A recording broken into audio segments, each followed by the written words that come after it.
Welcome to episode number 198 of the Canadian Prepper Podcast. We are recording on March the 12th, 2023. My name's Eric, host of the show, based in Southern Ontario, hunter, target shooter, ham radio operator, and computer geek. As a first responder, witnessed an over-reliance on emergency services during major events, started a small preparedness company to help people get better prepared for at least 72 hours, if not longer. And I'm Jeff. I am based in Central Ontario. I'm a target shooter, ham radio operator, general overall handyman, and weather nerd. And I'm Brad. I'm in Eastern Ontario, part-time amateur prepper, constantly trying to better myself. My name is Pierre. I'm a part-time wannabe prepper, tactical beard owner, base t-shirt version, government critique, and the reason we mostly hit the explicit button. Can't argue with that. Nope. You should have been on the first part of this chat. The pre-show was spicy. Agreed. Oh, yeah. All right, we've got Frugal Gunnie with us tonight. If you want to do a quick intro, by all means, you can. Thank you. So I go by Frugal Gunnie on YouTube, and that's because I actually have a professional career in IT, and I'm using this brand to promote my content out there. So I'm a member of a couple of different mutual assistance groups, and I've been living in my off-grid cabin for most of the last year, and it's up in Northern Ontario, not too far from Kirkland Lake. I never really considered myself or called myself a prepper until a few other people started calling me that a few years back. I myself have been kind of doing the gradual process of going off grid since about 2010. I started heavy Army cadet training as a young lad. I ended up leading my skillet arms team to third place finish in central area competitions, and that was a lot of fun. I had a ton of fun. I learned a whole lot of different skills. Marksmanship, map and compass, navigation, various different survival methods, survival thinking, field craft of all kinds, building survival shelters, things like that, first aid, and what we used to call GMT, general military training. And I got the chance to teach that and reinforce that with this team of cadets, and we did really well. And then as soon as I figured out that I could get paid to do this stuff, I joined the reserves, and I was a sapper for a while, a combat engineer. And there I went through Arctic indoctrination, and that was probably the biggest eye-opener, was Arctic Indoc in terms of how to survive in the bush. I learned a few other survival techniques and habits that I still use to this day, all the time, whenever I'm up at the cabin, out on any land, when I'm hunting, fishing, camping, outdoors in general. What else have I done? Oh geez, I took a trapping course so I could do more outdoors to survive lawfully, legally. I'm working on my ham radio license. I've got the books. It's just a lot of heavy reading. Sure is. Oh yeah. You're probably further ahead for than a little while. No, I started reading. I'm probably into chapter 3 of yeah, you're further ahead than I am. The first book. Okay. So I started that, but the last couple of years it's all been just me catching up to circumstances, trying to stay ready and afloat, Pierre met me when I was working at the local Cabela's gun counter there, and Yep. I was starting to have a bit more of a public face, and I got involved into all kinds of marksmanship programs, lots of fun. I started doing different kinds of shooting I hadn't done when I was a young lad, so I was doing that, and along the way, I got diagnosed with the weirdest thing. They told me I was environmentally hypersensitive. And so I started realizing that they didn't know what that meant, and they weren't really willing to test it and figure out how to fix it. And the best advice I got was from a doctor who said, well, you just need to get away from this stuff, and you'll find that you'll feel better. So it's kind of the same advice they give to allergy folks, just get away from it if you can, and you don't have to take all this weird medicine and stuff that doesn't really fix you. So I started spending more time outdoors, away from the grid, literally. No power on the weekends because I was working in IT, right? So I was always connected. And what I found is that I slept better, I felt better. And so I was spending more time outdoors. I ended up meeting the neatest fellow on an Indian reserve in Pikwakanagan. It's the Algonquins of Pikwakanagan. I was in there one day asking about where I could park a trailer, because I was looking for a quiet place to park a trailer. The place where my trailer was a bit of a party town, and I wasn't out in the woods and the wilderness to party. I was out in the woods and the wilderness to get away from that stuff. You must have been in Kalamazoo. Not terribly far. I was in Eganville, Golden Lake, Eganville. Oh, Jesus. Yes, party all the time. Yeah.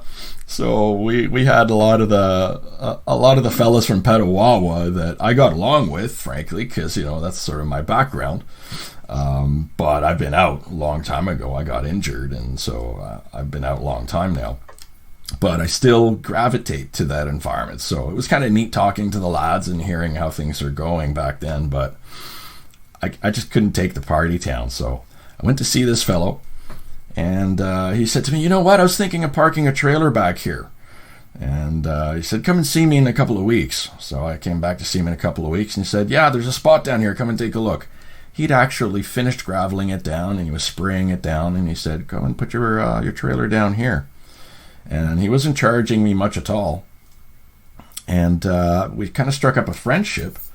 And it turns out that he had been a local guide and a trapper, and teaching young lads how to do this most of his life. I mean, he was an outdoorsman, and so I'd never really had any formal hunting or fishing training. I wanted to learn to be more self-sufficient. And I asked him, I kept bugging him, and one day he said, why do you want to learn to kill? And it was a hard question, man. It was like, and he says, yeah, why do you want to learn to do this stuff? Because you want to kill. And I was trying to explain to him that it's not because I want to kill, it's because I want to be able to live off the land out there if I'm out on my own, and it's just me. And he still was pressing on. He's like, well, why do you want to learn to kill? And I was like, well, I already know how to kill, two-legged predators, and it's not really what I'm going to be doing anymore, or maybe I don't even aspire to it anymore. But I'd sure like to use those skills and learn to live more on the outdoors. And so he took me under his wing and started teaching me how to live off the bush, how to hunt, how to fish, how to see. He used to say it, how to see. Because he used to tell me a lot of people come out to the bush and they look around, but they don't know how to see. Interesting. Right? Yeah, so I started being able to look at the bush, and you start to see how the animals browse. And the browse pattern reveals everything. And just yesterday, when I was on my way back to town, I'm at my girlfriend's right now, that skill set came back. I was driving along, and I could see the cedars. And if you look at the cedar bush while you're driving along, you might spot somewhere there is no branches up to about, a height of 5-6 feet. There's no branches. You can walk straight clear under that cedar. And if you look closely at cedars in nature, they don't work like that. A cedar will be full quite low to the ground. So what's the deal? That's the deer browsing. The deer browse there in the wintertime when they're out of corn or whatever else they're browsing on. They'll still go after those cedar buds. So I was on my way back Saturday, cutting through the province of Quebec, and I was just spotting these cedars. Oh, yeah. Well, let me just say this one thing about Quebec. I've met some great people in Quebec, but you don't need any speed limits in your province. Okay, the roads are the speed limit. I don't know how you must budget 15% of the value of the vehicle every year on repairs alone to live in Quebec, man, because that keeps my speed down alone. Well, with that, I will say welcome to the show. We are looking forward to hearing everything you've got to say tonight, and happy to have you aboard. Thanks very much. It's a pleasure to be here. So if you want to help support the show and keep the Canadian Prepper podcast on the air, potentially not on YouTube after tonight, we'll see, you can buy some swag. We've got both the Canadian Prepper podcast t-shirt and the tactical Velcro patch available at prepperpodcast.ca. All the proceeds help keep the lights on and the backup generator fueled. And if you're enjoying the show, please take a few minutes and like us on Facebook and submit a review on iTunes. Also, we want your feedback, good or bad, or just a topic you want us to cover. You can email us at feedback@prepperpodcast.ca. You do that so much better than Pierre. Because he didn't fuck it up. And we're hitting the explicit button 10 minutes in. I already told you that. So we've got I said that in my intro. You did. We've got some out-of-touch content for you in this episode. We're going to start off with some recent news articles as usual. We'll update you on our personal preps since the last episode. We're going to get into the main topic of off-grid living. So let's move into the news, shall we? The world still spins for now. It does still spin. It is still round. This is correct. Unless you're a flat earther, and then, hey. World's still round. Just take a walk off the edge. So I've got a couple we're so off of YouTube. The social distance when the COVID's happened should have, determined that a bunch of people fell off and everything. But that's for a different topic. Oh boy. Monday nights. So I've got a couple of quick little news ones here. Of course, being the weather guy that I am. So California is bracing for yet another atmospheric river. I'll touch into that on my weather blurb, but they just can't seem to catch a break out there. I mean, it's good. They desperately needed it, but it's getting to the point now where it's too much. But I'll touch into it on my blurb. And the other thing, it's just quickly bringing it up. I'm not going to really talk about it because I don't really know much about it, and it's not any of my forte or anything. But I'm sure people have heard that Silicon Valley Bank in the U.S. collapsed on Friday. Apparently lots and lots of people could potentially lose millions and millions of dollars in money. Last I heard, it looks like there's going to be some sort of a bailout. I don't know how it's going to work or whatever. I'll have to follow it. But the only reason I kind of put it in there is the old adage of don't put all your eggs in one basket. Diversify, obviously have cash on hand. Don't leave everything in a bank, and keep it in 2 or 3 different banks if you can, or bank accounts if you need to put something away, so that if one of them happens to go tits up, you're not losing everything. No, that's a good point. It's never good to see that a bank has collapsed. Yeah, it's not a good sign. Definitely going to suck. Yeah, there's going to be a ripple effect for sure. So I surprisingly have a news article, and it's because the fund may start real soon in La Belle Province, which, I mean, I'm assuming probably most people that listen to this and everything may not associate with this, but depending on where you live and where you work or whatever, Montreal specifically, health authorities are reporting about a new dangerous drug circulating in the city, being mixed with illicit drugs and everything. It's this weird thing, I can't pronounce it, but it's called the zombie drug. Does a bunch of stuff. Big news article saying that naloxone isn't really helping with it. They see an uptake since 2012, I think, but now it's coming a lot more susceptible. So, if you're potentially work or interact or have to make a trajectory through those places where you live, may be more susceptible to people that do these recreational things, just maybe be extra vigilant, or potentially start looking at a route that you can avoid those. Unless you're like really hoping for the zombie apocalypse.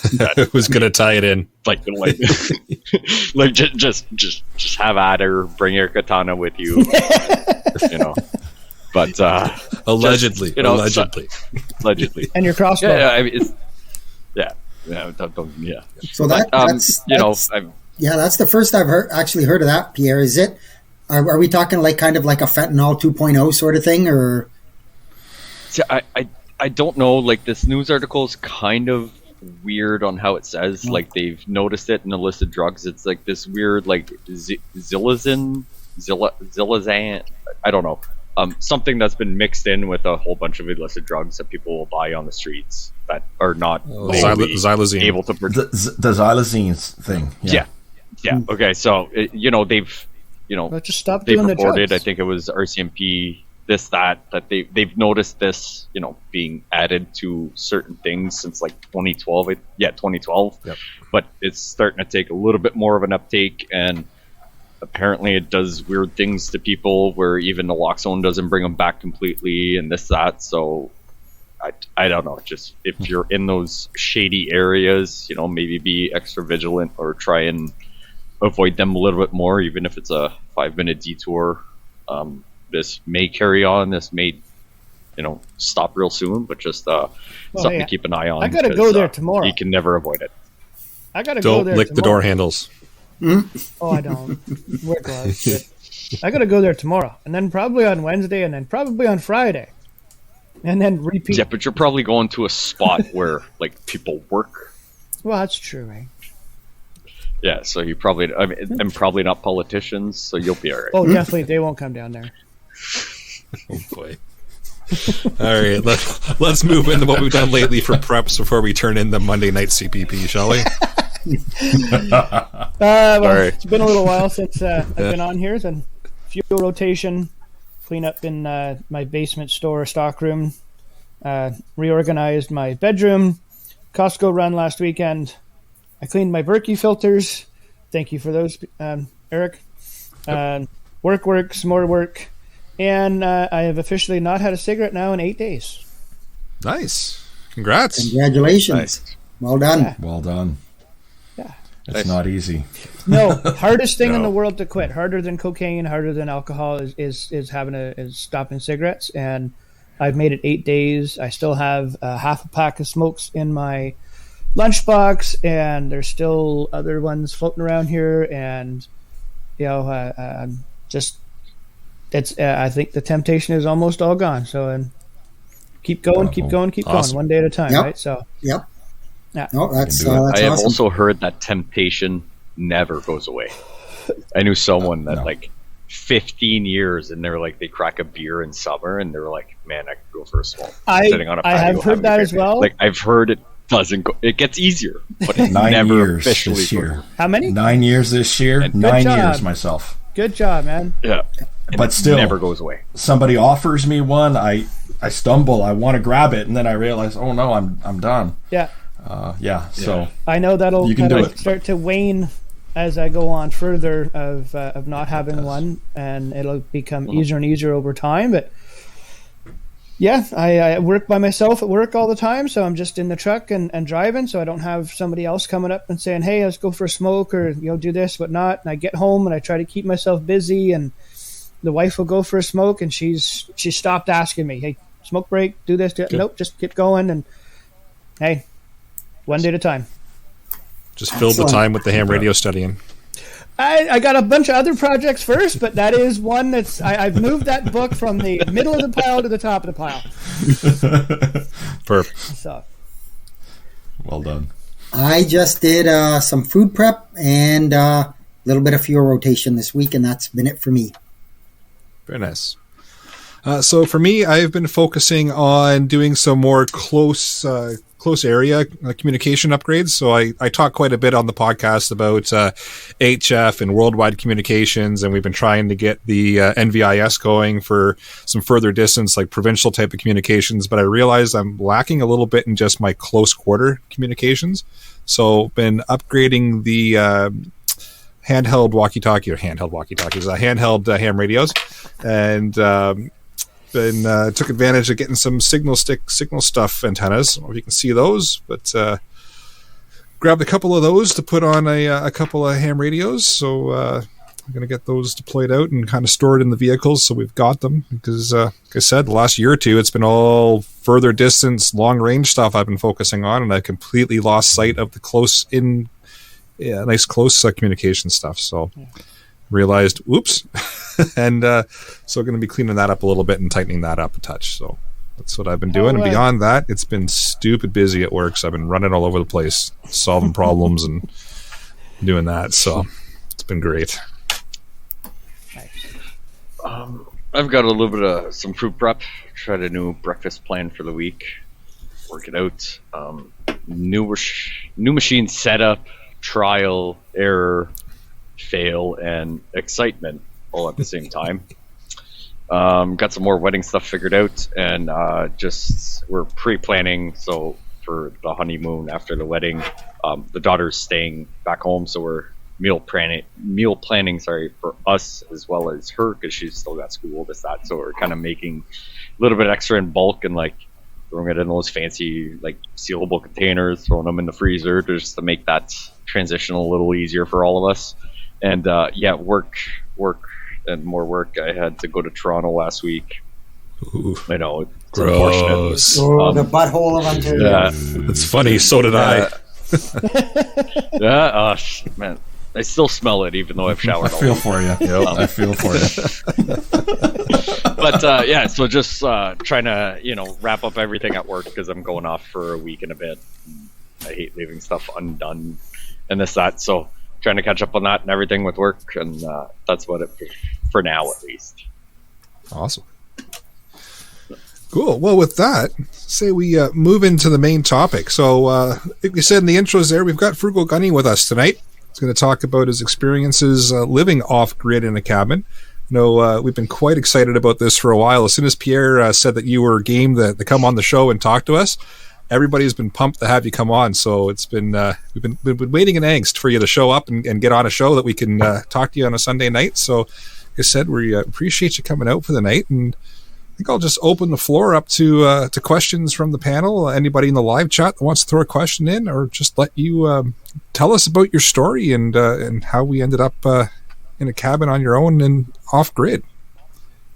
Well, if you don't have any questions right off the bat, I can start by giving you the 30-second elevator speech. Basically, I had moved to an area outside of Ottawa, Smiths Falls.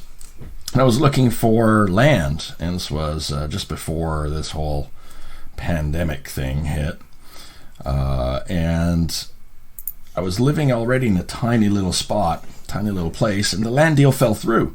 And we're talking about a small space, a 16 by 12 shed that was being converted to 4 seasons, and had been converted to 4 seasons. And I was living in that, and it was quite a transition, but I was learning to figure it out. And to quote a friend, you basically have to live and think like you're living in a submarine. Everything small, everything dual purpose. You can't have one single thing that takes a lot of space. If you can combine everything you need into all the functionality you can into a smaller thing that does multiple jobs at once, perfect. Keep it inside, or else you have storage outside. So that was a neat challenge that prepared me for this deal. But the land deal fell through, so I started looking around, and a very good friend pointed me in the direction of this fellow who had been involved with some of these so-called medieval camps up near the Kirkland Lake area, and he was rather disenchanted with how things were going, and so he said, "That's it, sayonara, I split." And he bought his own land, and he started his own community. Now, this was all before the big lockdowns began, and so I bought into this because it was just a gut feeling thing. It was my gut feeling that was driving me, telling me, you need to get closer to the land. You need a roof to call your own of some kind. And I couldn't put my finger on it, and next thing you know, we had companies and organizations everywhere bringing in mandates of all kinds, and I started getting concerned. And so all of a sudden, this friend of mine who was also bought into the community, he sold me his cabin. He'd kind of had enough of the harsh weather. He had originally been from the UK, and I think he'd given a real good go of it, but his circumstances changed for him. He decided he was going to give it a go elsewhere. But he now had this cabin that he had built up that he was trying to offload to me, and he looked to me and he said, "Would you like to buy it?" And the price was so fair that I couldn't say no. I jumped on it. And so next thing you know, though, this was, so I now had the cabin back in September of last year, but no chimney installed. no solar installed, just a cabin. So I proceeded to really rush very quickly to install my wood stove and chimney before the winter time, and I was able to do that. And then over the course of the winter time, I start to go up there to install my solar panels and set up my array, and basically survive the rest of the year. And I was asked to return to work just recently, so basically I lived up there on all of my food preps. I moved all of my food preps that I had up there. I probably had a good solid year's worth of dry goods. I had salt, I had sugar, all the basics you need, water filters, definitely had ammo and supplies to build traps with if I was in a really bad jam. Also, a word of advice: don't let Jeff know exactly where you live in case something happens. You may try and get him from Jeff, I believe in only if Eric doesn't have stuff. So Jeff, I have nothing. Thanks for ruining it, Pierre. I was making notes, I'll share with you. He's too good of a friend to do that. Good of a friend. Well, Jeff, I'll share this with you. This is what I advised my other groups that I'm a member of and friends with to do. In what I feel coming, and we're just talking about feels here. It's my gut feeling, and for the record, I've always been wrong when I ignored my gut feeling. Okay? So if there's only one thing I will give to anybody watching this or listening to this, the one skill that will serve you well under any emergency, especially the personal emergency I lived in the last year, is your gut feeling. When everything was telling me do this, do that, outside of myself, even amongst my peers and amongst my family, inside I had to listen to myself, and I followed that gut feeling. So thankfully, because I'd been following that gut feeling for a long time, and that gut feeling had been telling me, have a year's worth of food on hand. Have more cans than you think you need on hand, to the point that you have to start rotating through them so that you're eating the old stuff. Buy 2 or 3 of technology, because technology fails when you most need it, right? Things like that came exactly to fruition for me in the last year. And so there were times when, everything went wrong, but because I had backups, because I had at least thought of failure of your plan A and plan B, I wasn't completely taken with my pants down, and I was at least able to cope. So you didn't pay taxes. Unfortunately, I've paid way too much tax in my life, I think, Pierre. I say this is a live recorded show on the internet. Don't expect an answer to that question at all. What I would say is that when you're out in the bush and alone, and you have a hard time getting delivery of goods, because I don't have general delivery where my cabin is. In fact, my cabin is about 800 meters from any drivable road with a regular car. So you can off-road it for a portion of it, but we're sort of landlocked, and it's a little rough getting in. It's a lot easier if you've got an ATV. But on foot, there's some muddy areas. The road needs to be reconditioned and rebuilt. It's a property that's been basically left fallow for a good 20 to 30 years at least, judging by the growth that I see there. So the roads show it too. The closest neighbors I have are about 1 kilometer away. It's too close. And it can get cold up there. I recorded a minus 35 there last year. It was much milder this year. Much milder. You get a ton of snow. So that's a real factor for folks who want to live off the grid in a northern band. I mean, even just here in the Ottawa area where I've lived a good portion of my life, I'm not from here, so I've got other comparison points like PEI, Nova Scotia. I'm from down east, so that's what I can compare to. And the storms there were just horrifically, dumpy. You'd receive, feet of snow at a time. But up north, what happens is the extremity of the weather is a little tougher. The water table there is quite high, so access to water, not a problem. But potable water, it's not the nicest water to drink. You'd have to really filter it quite a bit.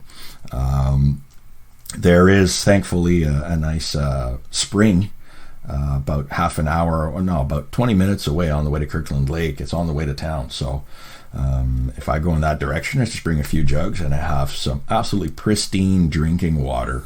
And all I have to do is stop by the roadside, bring my jugs out, and this thing runs 24/7, 365 a year, even at minus 35. Now, has anybody tapped that? Well, I think at some point somebody did. Yeah. They just kind of put a pipe on it and they put a cap on it, and they just let it run out into the ditch because it's kind of on the public road side. Okay. And it's not quite on the private property side. So anybody basically has access to it. It's a little bit like if you are in the Quebec area, just north of Ottawa, there's Montée de la Source, Highway 307, Highway 307.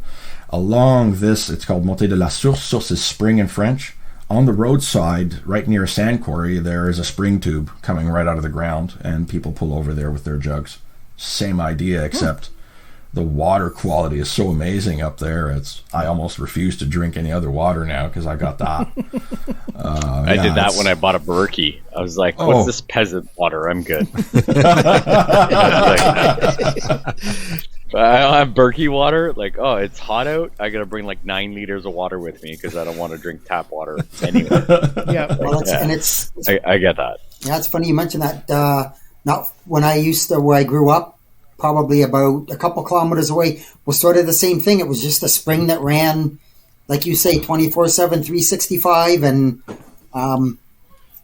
it became quite popular, and a lot of people were using it, and like you say, filling their jugs and doing all that, and of course that just made the city not want that to happen. So of course they had to show up and put all these kinds of signs up saying how use it at your own risk and the water may not be good for you and blah, blah, blah, blah, more BS. But yeah, it was, as you said, it was the crispest, cleanest.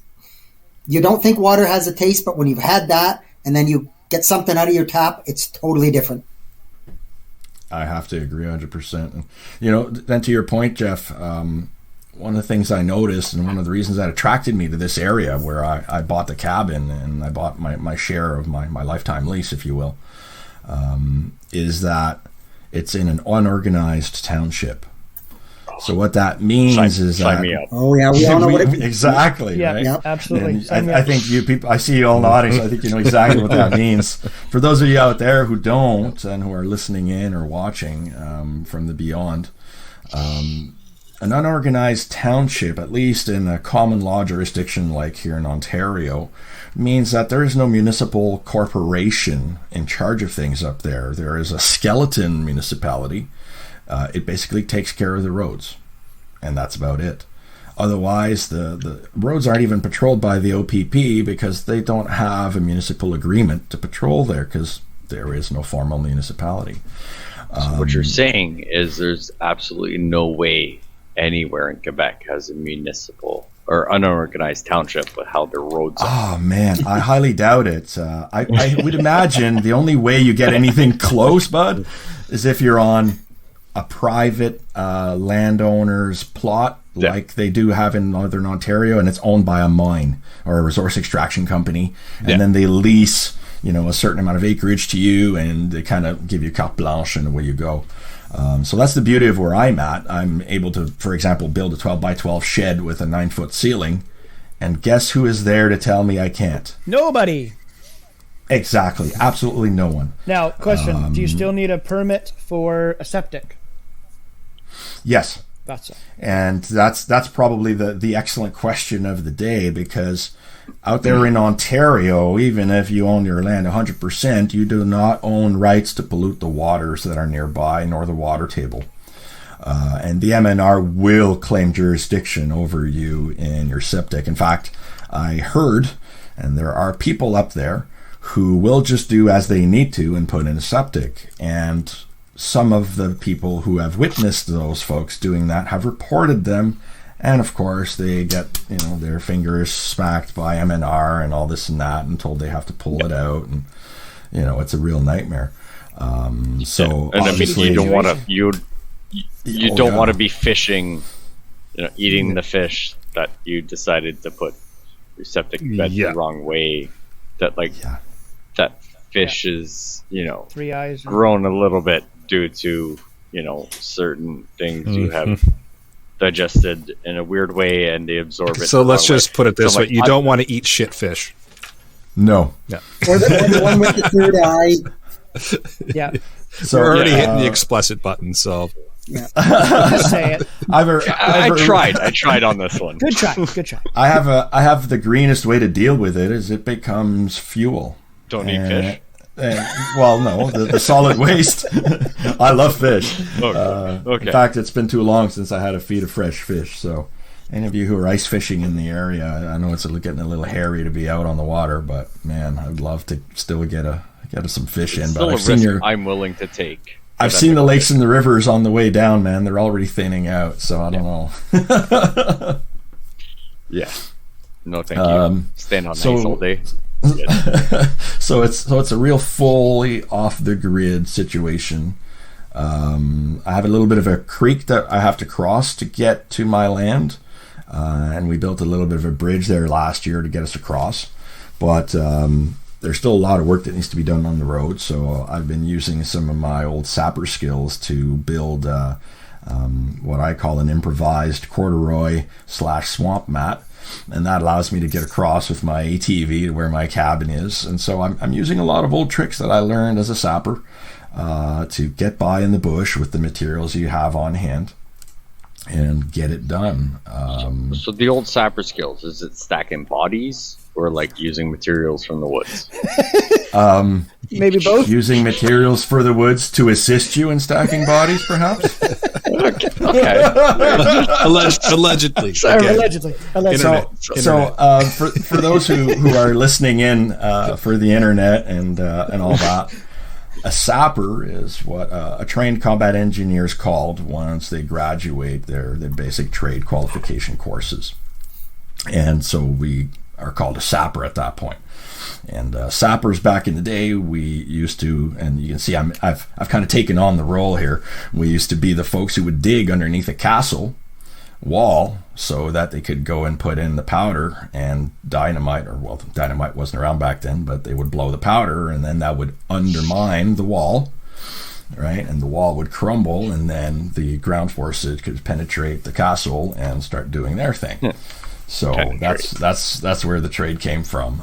But in Her Majesty's, and it was Her Majesty's at the time. Now it's called His Majesty's Royal Canadian Armed Forces. But at that time, when I was a combat engineer, we were considered like the MacGyvers of the army. So wherever the infantry would get deployed, you would typically have a sapper or two along with their platoon, definitely a few sappers with their company, at least one sapper per platoon when they're deploying, you would think, because when they get a mine strike or something like that, booby traps, that was kind of our specialty. Now, I don't know how things work in the theater today, how they're deployed, how they work. I got trained up. I was a reservist. I got injured before deployment, so that kind of stopped my career right there, and that was the end of that. So I got to practice. It also depends. It also depends what movie you watch. Because that's, unless you've been in that field like you have, right? Like a lot of people have misconceptions about, some people will relate a sapper to like, oh, that's the Vietnam War, or that's North Korea, like, because they were called sapper, like, so yeah, but yeah, I just threw a little funny jab, but yeah, it's nice to hear about how the Canadian military and different detachments maybe coexist, or how they train, or certain criterias, or everything. So also, I'm assuming your cabin is upwind from where you're stacking the bodies and using natural resources to build that road, because nobody wants to allegedly, theoretically. My friend theoretically. My friend who taught me to hunt and fish also taught me to watch my wind all the time. I got taught his way of hunting, which is to stalk. So I'm still learning what he would call white man's way of hunting, which is stand hunting or truck hunting. which is what he would call it. And he would admit to me that that's how most of his brothers and sisters would hunt nowadays. They were truck hunters or stand hunters. He was a stalker, and so he taught me to always watch my wind. And that's great when you've got a solid wind direction to work with. But I've now hunted in certain places where you put out your finger and that wind is shifting every 2 minutes. You're like, is that on this side of my finger? Hold on a second. Is that on that side? And then you start pulling out your stupid little powder throwing gadget to see if your wind direction is right. And 30 seconds ago, it blows that way. 40 seconds later, over there. You cannot count on the wind in certain places. So that's what I learned about the wind. So you can't always rely on it. So I've learned up there, if you think you know one way to do something, that's really good. Learn 3 or 4 more ways to do the same thing. 2 is 1, 1 is none. You might have to change tactics. Equipment might fail. Circumstances may be wrong. You know, I see all these wonderful, beautiful people on YouTube, for example, show you how to make a fire in the pouring rain. Have you seen how many actually succeed in doing a great job on the first shot? So I got to tell you a little story about my mentor. We don't get access to those videos. Oh, no. It took them 2 days, but they only show the snippet of they're like, see, it works. Oh, right? Yes, that's the value of editing, isn't it? Well, I asked my mentor one day, because it was really cold and we were out ice fishing, and he said, we need to go warm up. We're going to go over there by the shoreline and we're going to start a fire. So I start on my own. I don't need to be told how to find dry wood, guys. So if I go find my dry wood, I start stacking it, and he goes, step back. I was starting to pull out matches and some tinder and stuff. He's like, step back. I'm like, oh, I got this. And he's like, no, step back. I step back a little bit. He comes up with his little jerry can that he had on his snowmobile, pours a little few droplets, whoomph. He's like, save your time, save your energy, save your sweat. Your sweat is precious. Your time and your energy are precious in the bush. You don't have 10 minutes to fuck around building a fire. Just use the fuel, he said. If you know how to use that skill when those resources aren't around, but at the same time, pour 10 liters of gas on it, walk away 50 yards, and shoot a flare gun at it. It's way better. When I'm standing there for 4 hours, right? That's kind of two extremes. Well, when we wore green, done it, though? We had a term for that. It was called overkill. Yes. Yeah, we had a term for that. It was called overkill. And there were times where it was appropriate. And there are times where it's just a little fun because you have the expendency of those resources and you don't have to worry about it. We're just like, you want to have a little bit of fun, right? But like, that's a good point, right? Like, everybody wants to learn how to do everything, but I'm like, if the resources are there to like not spend 20 minutes trying to get ambers to make a fire, utilize them. Know how to do it, right? But realize that I'm like, I don't need to use those skills. I don't need to use the extra energy. I don't need to do, 6 other things where I'm like, nah, I can pour gas on it and take my butane lighter and go, and it's lit. But knowing how to do it if you don't have the gas and you don't have your butane lighter are good things to know. But understanding that concept of like, why get drained? Even though you're only there for a day, 2 days, why get extra exhausted about all these things to be like, I built a fire without anything, but I also needed 2 days to recuperate from it. Yeah. Everybody cuts out that last part where you need 2 days to recuperate of all the energy you lost. But if you pour gas on it, shoot it with a flare gun for 50 yards, that's something you're going to get free drinks at a bar for a long time. So like, be smart about everything. Just remember, video or it didn't happen. Absolutely. So let me get this right. Put it on Facebook. If we're in a shit at the fan situation, if I pour 10 liters of gas on the fire, go back 50 feet, shoot a flare at it, I get drinks for the night? Yard. Oh, 50 yards. Okay. Yards. Yeah. Okay. Yeah, we're talking way different feet. We are. Yeah. But I was focused on the free drinks for the night. Why did nobody tell me about this in an emergency situation? I had no idea this thing existed. If you go 50 feet, you may not participate in the drinking part. Hence why. Or you've already participated in the drinking part. Free drink. I must see video. Potato. However, if you're trying to be the I'm not here, I don't want anybody to see me kind of thing, that's not going to work either, because guaranteed somebody within 10 kilometers is going to see your fire. And there's nothing wrong with that, by the way. No, there isn't. There are times where it's absolutely appropriate. When you run out of supplies, you let them come up so you can knock them out and steal their supplies. I have to remember when I need to be seen to be extra seen, because for some reason, even though I'm 6'2", I tend to sneak up on people in the bush without trying. I'm naturally quiet moving around in the bush, so I kind of have to advertise, hey, I am here. Do not shoot at me. Here I am. You're the opposite of a bear. People announce so that they don't get attacked by a bear. You announce so that you're going to get attacked like you're a bear. After a few months in the bush without a shower, one might argue that I might maybe smell like a bear. I don't know. I'll tell you if I run into the bear and if they run away. No, I've learned to, because I don't have a running water setup up there yet. I've learned to do what I used to do back when I wore green, and I do a lot of sponge bathing, which happens to also save your water. So there's a lot of techniques, again, that I learned when I was just a young fella in green doing, some crazy stuff out there in the bush, that I use every day, like watching how I dispose of things. We used to have to dispose of things in a way that they would not be seen. When I was a smoker, my cigarette butts always went in my pockets. It was out of habit because I was recce when I was in, and I really enjoyed that role, and I took it on, So all the little habits you do in recce, like doing a bounce test before you go out on a patrol. You don't really go out on patrol, you go out on a recce. But you would do things like check your water bottle, is it making noise when you wiggle because you have air in the water bottle? Do you have kit on you that is rattling and making noise?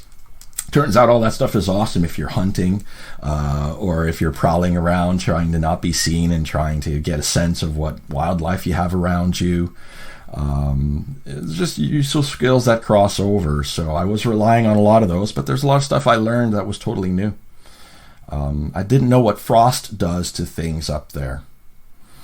That was a new thing for me. And those of you who have been out there up north, maybe you can add comments and let us know what your big lessons were.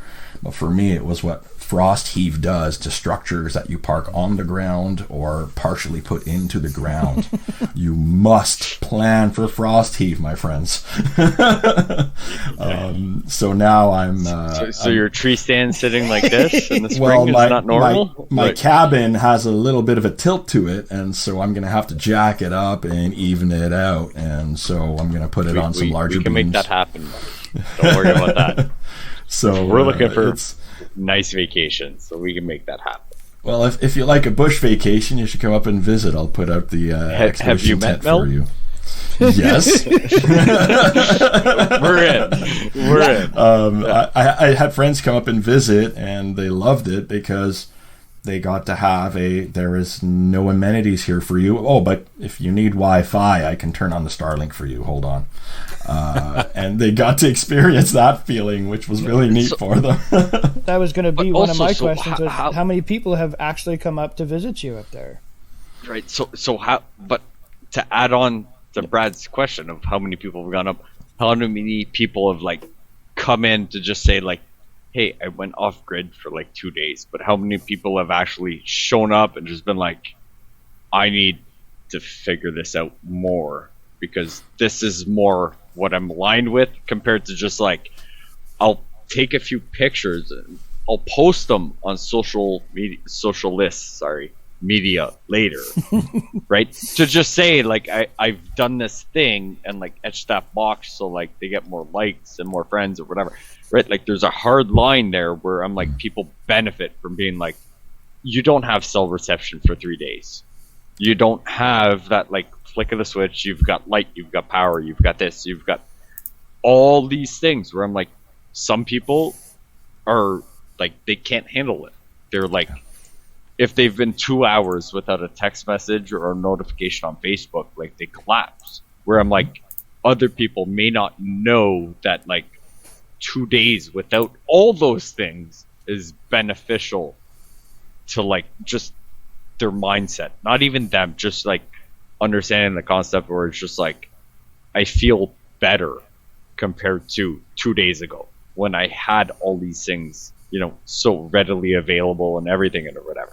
So like, you know, so Brad's asking how many people came, and I'm asking how many people benefited from like being that hard disconnect for like a day or two. So out of the group that we kind of bought together into this place, I had maybe 3 or 4 of them come up and visit this year. This was a hard year for a lot of people, I think, because of the cost of fuel and the cost of living having gone up. A lot of people I knew in the last year were a lot less mobile and had a lot less expendable income to spend the drive, because it is about a 7-hour drive from the Ottawa area and another 3 hours north of North Bay. So you're talking about a healthy distance for most people, and it's also a commitment. It's if you come up for just a weekend and you leave on a Friday night, you will spend about 24 hours without driving, and then soon you got to start packing up to hit the road again wherever you're going, unless you happen to be less than 3 hours away, right? So the distance in its own respect has been a bit of a filter. Now, a lot of people say, "Ooh, that's you know, isolation," and yes, it was isolation, but it's also there's you know, a really good friend of mine who's now passed away. Bless her soul. I love the woman. I love the lady. She used to always say, when you talk about a crisis or something hard you're going through, she always said, "What's the gift? Where's the gift?" So in isolation, yeah, in isolation, what I discovered was self-reliance. It was also this challenge, and here's the biggest challenge I would throw myself. Can I make do with everything I've got here on site without starting my truck today and going for a minimum half-hour drive to the closest small town where I will be overcharged for stuff just because it's traveled 7 hours from a distribution center? Yep. Right. In an isolated area where it's not mass produced and not mass purchased, right? Like, so there's all these premiums you pay for where it's just like, is it worth that extra time? Like, I'm sure there are some times where it's just like, it's well worth, you know, taking that half-hour hike out, getting in your vehicle, going to buy a dozen eggs because it's like your chickens aren't producing, or you've got no protein. You've been out for fucking 2 weeks and you can't find a grouse. That's definitely worth it. You can't find anything where you're just like, I'm sick of eating pine needles. And that's the reality when those of you who are out there prepping and living the prepper lifestyle. The last year, I've relied a lot on my canned goods. And the things that helped me the most in those canned goods were the treats. And what I would mean by Reese's that is peanut butter cup. Reese's peanut butter cup. For me, it was canned fruit. Because when I would go to the local stores, the fruit and the vegetable there, when you're used to growing up near a city or around a city, or even better near a farm area, and you've got farmers markets, you're used to seeing the freshest, highest quality vegetables and fruit, and everybody knows the benefit of those in your diet. Just for your mental health. So for those of you who are out there isolated, living on your own, do yourself a favor with your diets. Vary it intensely. Take vitamins just to boost your nutritional content when you're in isolation on canned goods. It will help your well-being in terms of how you're feeling emotionally, mentally, and your mental sharpness. So it was that I was seeking variety, but the preps helped me a lot.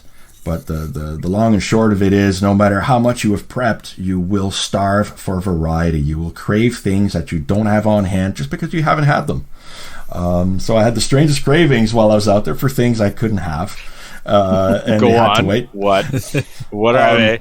You can't leave it fucking. Okay. You can't leave it like that. Here's a What really are they? strange one. Thai flavored style mango and mint salad. That is random. I would Random- agree. That is random. the weirdest fucking thing ever. Really strange and Never even random. had it. Right? There was other times I had a craving for pizza. The strongest cravings for pizza. Yeah. And that's a normal one for a lot of people, I think. But Yeah. weird. There were days where I was craving vegetables. There were days where I was craving a particular flavor, a particular spice, Yep. just because I hadn't had it in years. So, Yep.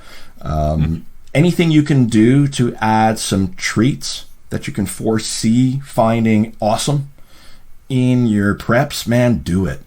So recently I went up there, I had some premium instant coffee. Oh. And for those of you who need your coffee every day, you know that there's a difference between good coffee and just it's a coffee.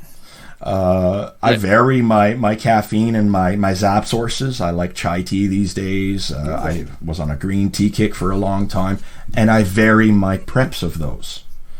Yep. But recently, while I was up there the last week, I cracked open this high-end Colombian single origin instant coffee, and you know what? I felt like it. Wow. Yeah, instant, man. Instant, wow. So you get your instant fix. You don't have to wait, and you get less dishes to wash when you are done. Yeah. You That's don't have to worry. You don't even have to worry about taking care of your coffee grounds. Nope. Bingo. Which I mean is not bad for a garden and Yeah. all these things, right? Like, Correct. But also talking December, where I'm like, there's no such thing as a garden. Where am I putting, 500 grams of coffee grounds for the next 4 months? Yes, it's beneficial to my garden Right. in May, April. Right? Like, Yeah. you were talking, your cabin was how big, right? Like, you can only 12 foot by store 16.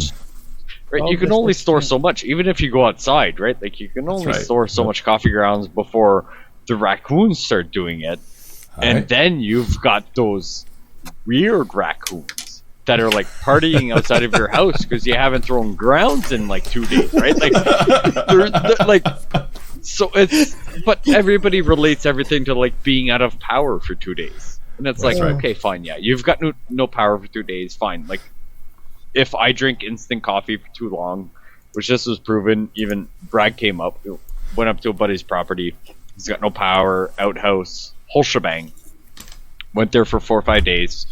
Gave him a hand, doing this, doing that, like clear up some of the property. I get access to the property to hunt, so I was like, this is the bare minimum I can do. Is what do you need help with? My man hours are well worth the time Oh yeah. where he hunts a week, I hunt a week, right? Or me and Mel go hunt a week. Like, well worth it, hands down.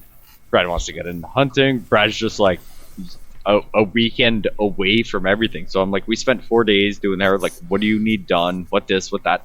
And I'm like, we were drinking instant coffee. And I'm like, but I had a pounding headache. I'm like, I can't get away from this. Like, he's not far from like a little town. Everybody went in, and I was like, I just need time alone. We bought a percolator.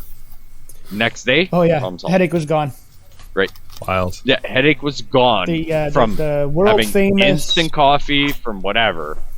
Right? But these are things that I'm like, it's all good to have like instant coffee for like months on end.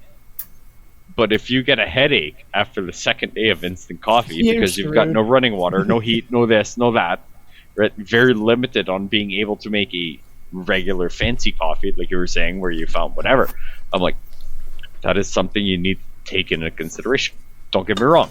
I have instant coffee here, and I have done the Ranger coffee many times, as well as the Ranger cookie, which It works. That is fantastic.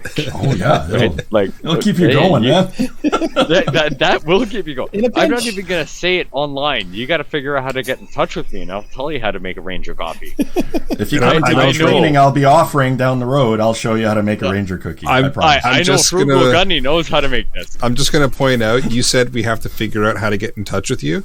It's not hard when you put your email address under your name.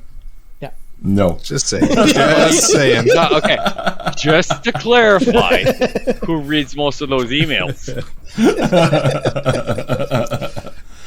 Let's not. I'm just saying. We'll just leave that there. Let's be clear. If it's circulating on the web, you don't really have a guarantee of anonymity and privacy, folks. That is true. If you I don't, like if to- you're So- watching this, Do I have an episode there's for no you? such exactly. That's what I was getting at. I'll just tell I'm everybody. scared for episode 2. Look up DARPA and the origins of the internet. Mm-hmm. There you go. And ask yourselves simply this. It's just a question I ask. You don't have to have the answer. I certainly don't. Why would the largest Department of Defense in the entire world decide to open up a technology that was once only visible to themselves and their academically approved institutions and decide to open it to the public for consumption? Do I have a podcast for you, buddy? It's just It's just an interesting question to ask. 100%. So- Has nothing to do with tracking people, I'm sure. Not at all. Oh, probably not. No, I'm sure it all has to do with watching kitten videos.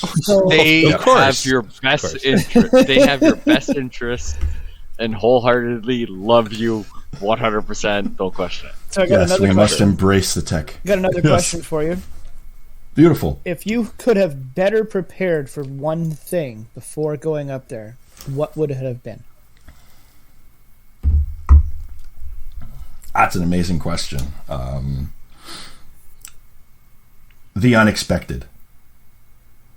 To How the fuck do you unexpected. prepare for the unexpected? And Like, I'll that's tell you what like it was the worst for me. answer ever. I'll tell you what it was for me in specific. What was unexpected for me is the amount of equipment failures I was dealt. So yeah. when every piece of equipment you have to move heavy things across mud and swampy soil and tough terrain, when it all fails and you're back down to moving on your feet through that slippery mud, everything is a struggle. Much more So appreciation just- for those things. Oh, absolutely. If any of you out there are reliant on equipment of any kind, I saw that one of you is a small motor wizard. That kind of wizardry would have saved my neck. And here's the other thing.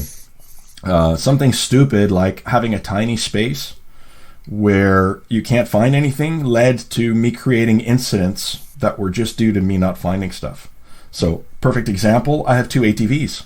And they're both wonderful ATVs for old kit. They are Big Bears, Yamaha Big Bears, direct drive, right? Renowned for their durability. Yep. So I've got a 91, and my friend had restored it before selling it to me with the cabin. And I have an older 99. Well, the 91 was the only one I had on hand at the time, and guess what? I couldn't find the fucking key. I was going insane. I couldn't find the thing. I couldn't find it. So I go online, how to hotwire a Big Bear, right? So I tried it. Guess what I did? I burnt my fingers, first off, right? It doesn't work. Yeah. It tickled more than burned. It gave me it did give me a little bit of a tickle, and then the little light bulb on the dash went out, and I went, crap! I just killed my ATV. I went a good 3 or 4 weeks without a means to get to and from where I park my truck and where my cabin is. So equipment failures. Equipment always fails, folks, when you need it. Absolutely. Yeah.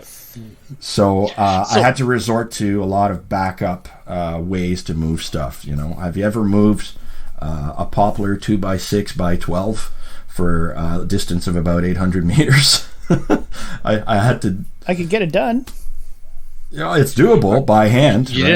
You didn't stack enough bodies on the proper angle to make it slide. You're absolutely right. With more bodies, I would have had much better drainage. Hold on. You stacked the bodies too soon. They could have helped first. That's another option. There you go. Well, the corduroy So- road, I could have used the bodies in that way. And anyway. Don't wear corduroy pants, buddy. It's weird. Hey, man, I still have those. YouTube, it's been Yeah, fun. I know. It's been fun, YouTube. What? Yeah, Corduroys is what's we're done gonna get us now. banned? Really? Yep, that's going to be the trigger, folks. Find us next week on tour. Cheers. Ah, You can blame really? me. That's the thing? That's got me mind-boggled. No, I can so- definitely understand that of being more prepared so for the great unexpected. But Yeah, 2 is 1, 1 is Also, 1. Yeah, and but also relating. and to Brad's point, don't expect that the backup techniques you have and have anticipated will work. For example, many times I used my trusty come along to try and do precision placement work. Don't do it, folks. Don't do it. Use something else. A come along is great for moving things across distance, but not with any kind of precision. No. There's too much spring in the cable, and it's going to do weird things for you if you're trying to do things like place a wall into position using a come along on its own. So little things like that, that you learn on the fly. You don't have a choice. It'll get you within a feet of where you want it. Yeah. Exactly. Right. But Because yeah. when you're working alone, your helpers are your best friends, and often you have to build your helper. So you build a structure with some wood to hold things while you work on the other side and the other end, and then you take that apart, and then you do the finishing, and things like that. Yeah. So adapting was the hardest, Brad, but it was the failure of equipment that slowed me down in my progress. I can definitely understand Because the one thing you can't fight is nature. She will beat you down to a pulp every time. And so I was rushing to try and prepare for Mother Nature hitting me with snow and getting my shed finished. But the ATV breaking down, I had a truck transmission sensor go funky on me too. And that sidelined my main vehicle for about 2 weeks. So that all compounded. So all I can say, folks, is be resilient, have backups, expect your backups to fail. So have 2 or 3, Clint Smith said it best. 1 is none, 2 is 1, and 3 is better. And if you could have a half dozen of those puppies on you, even better. He was right.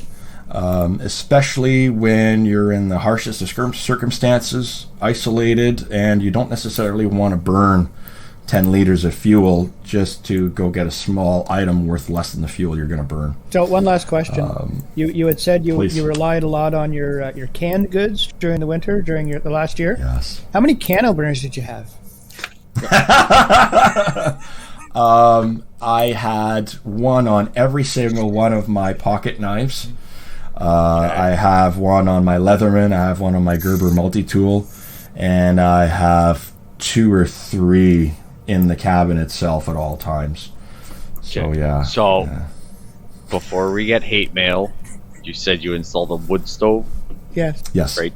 When you first got it. How many CO detectors Yep, there did it you is. have? And I don't have one in there yet. I feel shame. wrong answer, buddy. That's, We are gonna that's get the lit right answer, because now maybe Alan will come back. All of a Valid. sudden, I didn't think about it that Yeah. way. Yes. There's Tune there's in a lot next of, week to find a whole hate episode about that specific 30 cents. Tune in next week for 30 episode 199, where Alan loses his mind about CO detectors. And just to add to the hate, I make my tea every morning with isobutane fuel. Yeah. So, you know episode what? 199 and 200 will be Alan going off on about carbon monoxide. Screw off at the 200. That's my challenge week, buddy. Now, if it helps y'all, I do have to snowshoe about 800 meters just to get to my vehicle. So I'm certainly not lacking in cardio or oxygenation. Trust me, Alan does not care about that. No. No, You'll hear next week. He is already looking. I'm looking he's already forward to looking it. for your cabin to correct the CO issue. I'm already subbed to you on YouTube and on Spotify now, so Perfect. I can keep tabs on what you got, because I like what you're doing here. Be prepared when you show up next to have your cabin full of CO detectors. He will find you. He will correct the issue. I may or may not be able to engrave them. Ooh. We're gonna talk. I've got some ideas. I'm buddy, re-entering. I'm re-entering the rimfire precision sports this year. Buddy, we will talk afterwards. I don't want to get too many people emailing questions that I don't have answers for because I haven't played around enough with it or had enough of my enjoyment with it. How about this? I'll offer myself up as a proof of concept if you ever want to experiment. And if it's a big hit, I allegedly have 50 things. 50. Potential 15. Oh, 15. Yeah. That's Things a good that number. I could potentially. Depends what we're talking about. I haven't gone to the bathroom 15 times today. That would be bad. Are you having your 8 liters of water a day, or was it 8 glasses? Depends on the size of the glass. But yeah, we'll talk afterwards. But yeah, no, I completely forgot what my little side tangent thing was. So carry on as we were. You were talking about the engraver. We're talking about the engraver and the fact you don't want emails about it. Right previous to that, it was a whole other thing, and buddy, I'm lost, 100%. So I got no clue. If anybody has any laser engraver questions, it's offthewallcustomizing@gmail.com. Oh, fucker.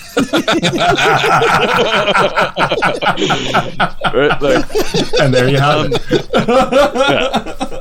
Oh, yeah, now we got to hit the explicit we hit it ages ago. We're well beyond having to hit that button. I know we hit that. we hit that in the pre-show chat.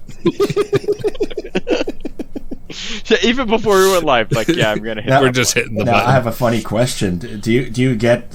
I see some of those content creators out there, they go ahead and they'll add duck sounds or whatever sounds to kind of cover up all the swears. Do you guys have to go through all that? Fuck No. Oh, beautiful.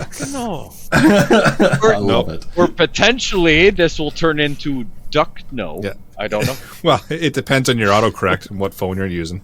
Yeah. Ooh, yeah. That's a heinous thing, autocorrect. Not once have I ever said ducking purposely. Yeah. A friend of mine called it auto wrong, and I think it's perfect. Call it auto wrong, my friends. That is good. Well, I'm not talking about this live. That's all I'm saying. I have a small project for you. You and I will talk. I have offline. a fucking podcast for you. It's just not Sunday night. All right. Okay. Sunday or Monday nights? It's not Sundays. It's Mondays. Okay. All right. That's beside the point. You'll have to point me in the right direction, bud. Oh, buddy, I will point you in many directions. But yes, they're all right. Oh boy.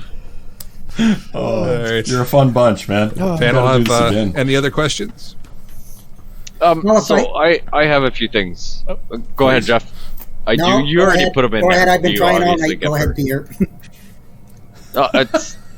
It's good. I've accepted my place. Carry on, Jeff. This is so polite, No, so I Canadian. was kind of trying to bring us back to the actual topic and say, so what's the biggest challenge you ran into with your off-grid, and what did you do to resolve it? So remember I was telling about equipment failures? Yep. Yes. Some equipment failures, you'll go online. Online won't help you. Right? Like the problem that I had. One of my ATVs was running very, very, very poorly. And you know what saved me, Jeff? It was my people networks. It was my people networks. A lot of the time when the internet couldn't help me really quickly, I started reaching out to my close friends and my trusted friends. And I started picking their brains. And more often than not, it was about topics where I was weak in. So one of you, again, is strong in small motors. I would have been able to use your help back in the fall when my perfectly running ATV all of a sudden went and decided to be an ass with me every time it got warm. And then a friend of mine, who was a very dear friend of mine up there, who was a former factory Yamaha mechanic, he kind of whispered in my ear one day and he went, "Psst, change your pilot jet." And so I went and did that, and you know what? Overnight, the fucking thing started working. Victory, right? But I had to ask the right guy. Do you know how many phone calls I made to different shops asking them what could be wrong with my bike? Do you know how many people said, oh, you just need a clean carburetor and a retune? And the same thing kept on happening again. It took an old factory Yamaha mechanic to drop the line for me and let me know what was going on. So my knowledge where I was weakest was the small motors and the small engines and the mechanics. And sure enough, that's what got up there and bit me in the ass while I was up there. So to answer your question, Jeff, the biggest challenge was coping with crises that hit me in my weakness, where it came to knowledge and how to deal with it. So at least I had a plan B, which is, crap, I'll take that phone call, you know, how they do on those or having legs game shows.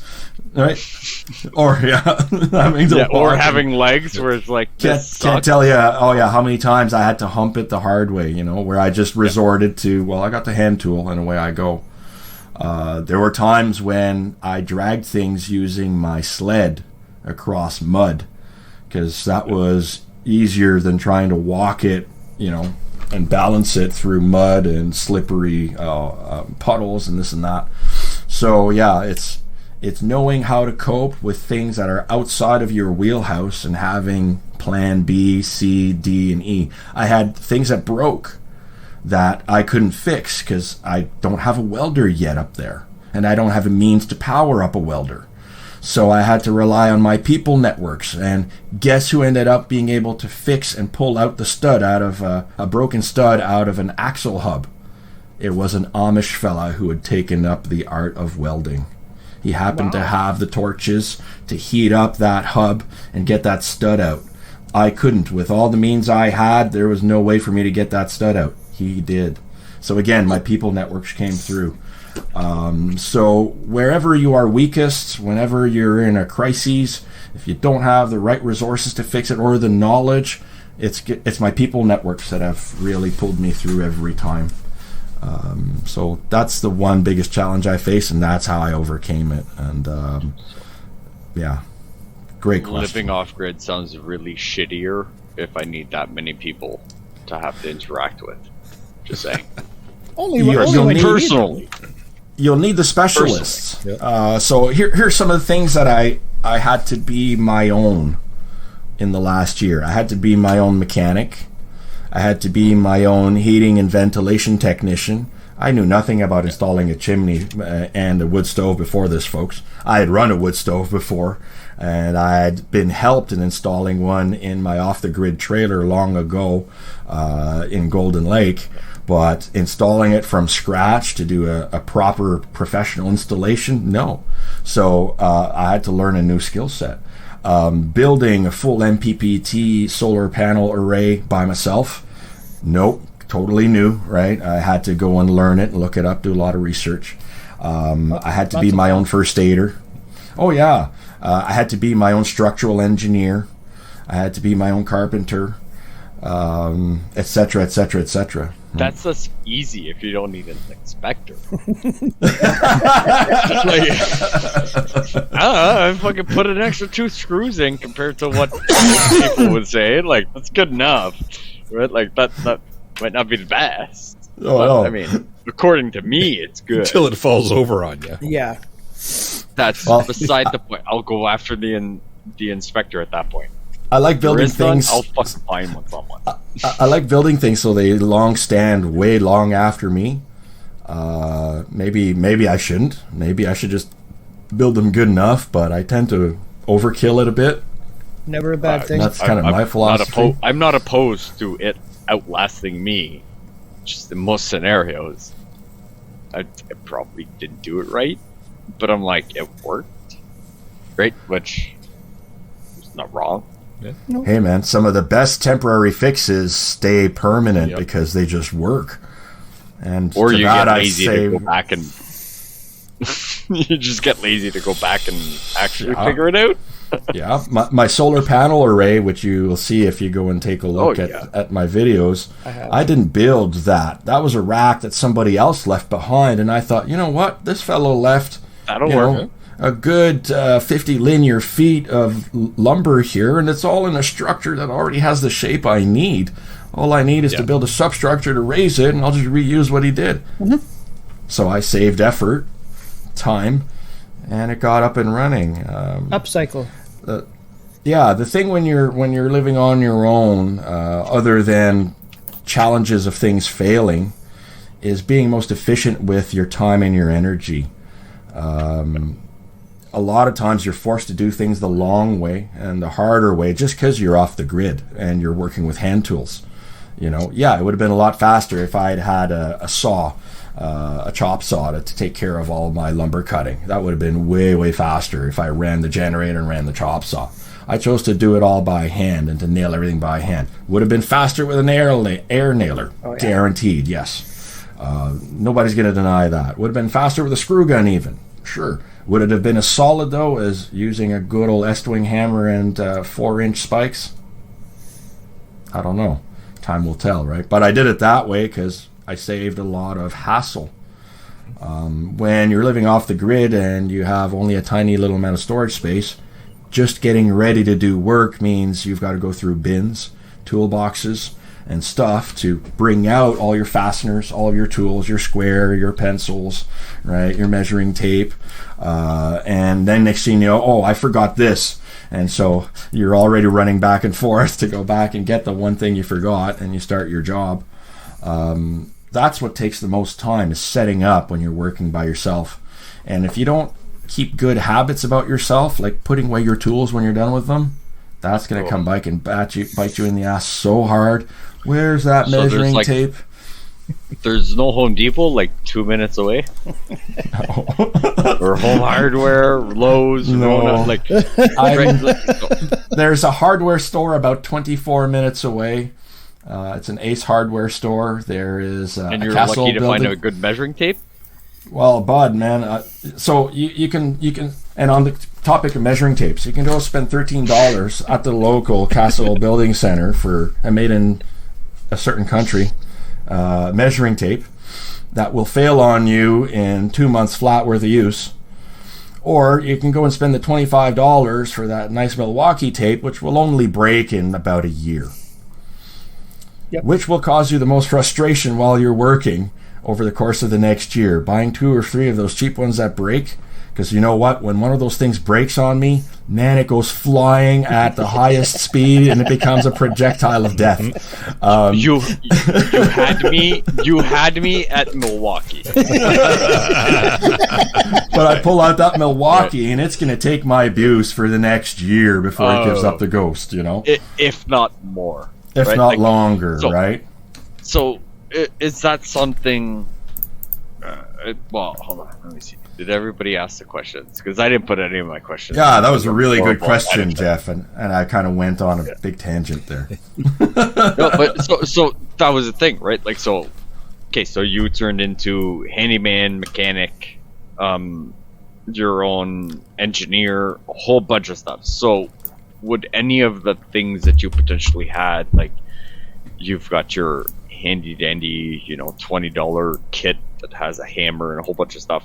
So is anything related to what you use being like, I should have potentially purchased something a little bit better, or I purchased something and I got no clue how to use it? Wow, that's another awesome question, man.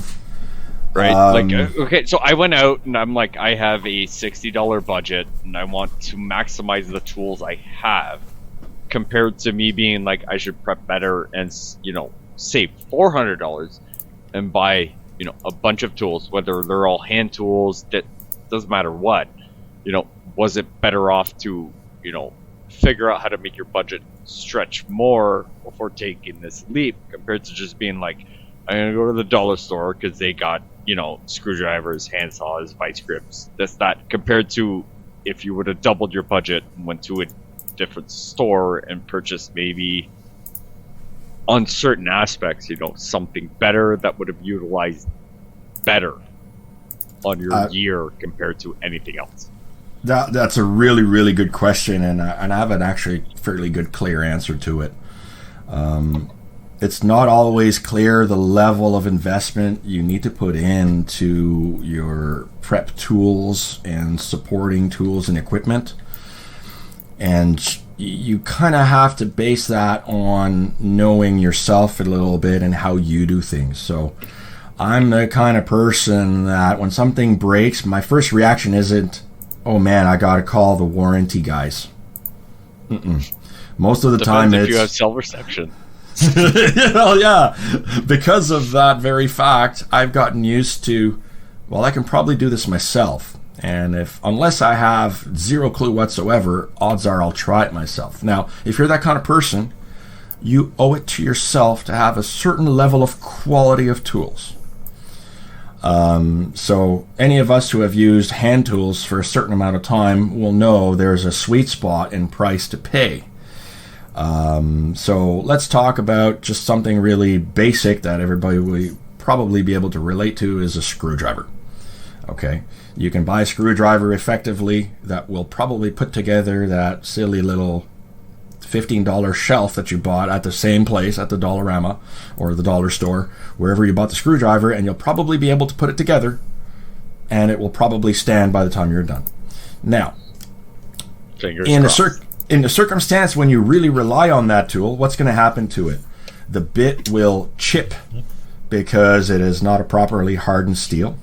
So right in the middle of the critical point of finishing that fastener off so it's proper and flush, and instead it's sitting proud, and it's going to cause you injury or malfunction because it's going to catch into everything, or the part's going to be loose and not properly fastened in the first place, all because you cheapened out on your screwdriver, all on your wrench.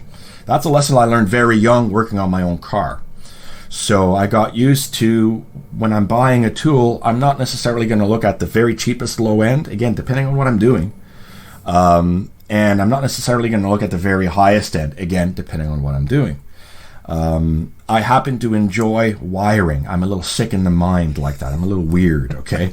I got into wiring by adding stereos to my cars as a young lad. There is nothing wrong with this. There's nothing wrong with wiring. In case you hadn't noticed, did you see Eric's background? That's his actual backyard. Awesome, man after my own heart. I enjoy wiring work. It's a sick and twisted thing. It's a bit masochistic because it hurts your brain when you're looking at a pile of spaghetti and you're trying to decode it in your brain. Okay, what did I build here in the first place? There's something peaceful about it. Unless you have garlic bread and just scoop that in, buddy. Spaghetti and garlic bread. There is a Zen place I go to when I'm doing wiring. And so for me, I have no problems investing in crimping tools to do my own wiring work. I have no problems with that at all. I feel it's very much worth it. But let's say, for example, I need a sanding block. All right, a sanding block. When I was a young lad, do you know how you built a sand block? You took that little piece of scrap 2x4 that you had on the ground from your last cut. You'd wrap a piece of sandpaper around that. You'd squeeze real hard. You had yourself a sand block, right? So I'm like an odd mixture of get the right tool for the right job because it yields an immediate benefit. So don't cheapen out on wrenches, folks. Wrenches will leave you hanging with scraped knuckles, swearing, with bloody face at the worst time when you need it. A screwdriver that isn't appropriate to the task will strip, will break, will cause you to slip and maybe even puncture yourself with that screwdriver. Ask me how I know. So how do you know? How do I know? Yeah, I have so many scars on these hands. I've got a few scars on my hand from the same thing because of what I do for a living. So you know what I mean. There's areas where you can cheapen out on a tool, and there's other areas where it's good to have a good quality one. So what I like to do in the philosophy of tools is if I just needed to get a project done, I may not get the highest end one if I know I'm not going to see 3 projects used with it. But if I do notice that I use it for 3 projects, the next time it fails, I'm buying the higher end one, and I'll have that one, or then I'll get a backup that's cheaper or slightly better. But that often helps me learn the right thing to get next time. You know what I mean? And that's the funny thing. So when I got into automotive, to mechanics. I've been doing that since I was. I did co-op in high school, so I wasn't even 18, right? So last week, got it. Wow, Jesus, seriously? So you left that one the open. Guy you I left learned that one open. I had to. Yeah, so the guy I learned 90% of everything I do with tools in my hand, because I fix equipment for a living and this that. I learned from him, and his big thing was this guy spared no expense on anything that could potentially be required to do his job. Like, he had tools, like drawers full of stuff that I'm like, everybody was too cheap to buy. He purchased, he had, and he was like, if you ask me to borrow this twice, you need to buy your fucking own. No answer for once. He spared no expense. Wow. He bought top quality. I worked in a car dealership. It was Snap-on. It was Mac. Matco wasn't even around when I started, right? It was Snap-on, Mac. He preferred one brand over the other. Didn't matter. He's like, if you need to ask me twice to borrow this tool, because I worked at a dealership, so I'm like, they had shop supplied tools, right? Like, they had that $9,000 scanner that you plug the thing in and it tells you what wire to go check. Like, all this stuff. They had lots of stuff, but he's like, all these tools I have in my toolbox. He was one of the only guys that had pretty much anything you can think of. He's like, if you ask me twice, buy your own. Don't ask me again. He didn't make a list, but he had a list up here.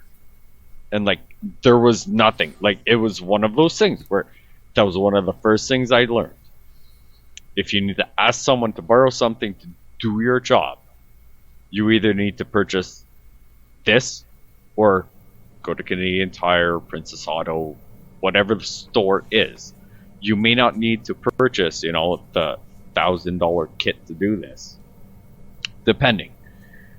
But what I've done for the last 20 years, I don't know. I'm not doing math right now. Two weeks, but I I'm think like, we there are 2 weeks. No, that's when I'm getting married. That's different. Does that reset the clock? It might. I'm not sure how that works. Let me know once you figure it out. I don't think I'm ever going to figure it out. But right, so tips. I'm like, but there's a point where I'm like, I'm okay spending $2 on this potential tool that I will use from time to time that I don't need, the $300 tool for it.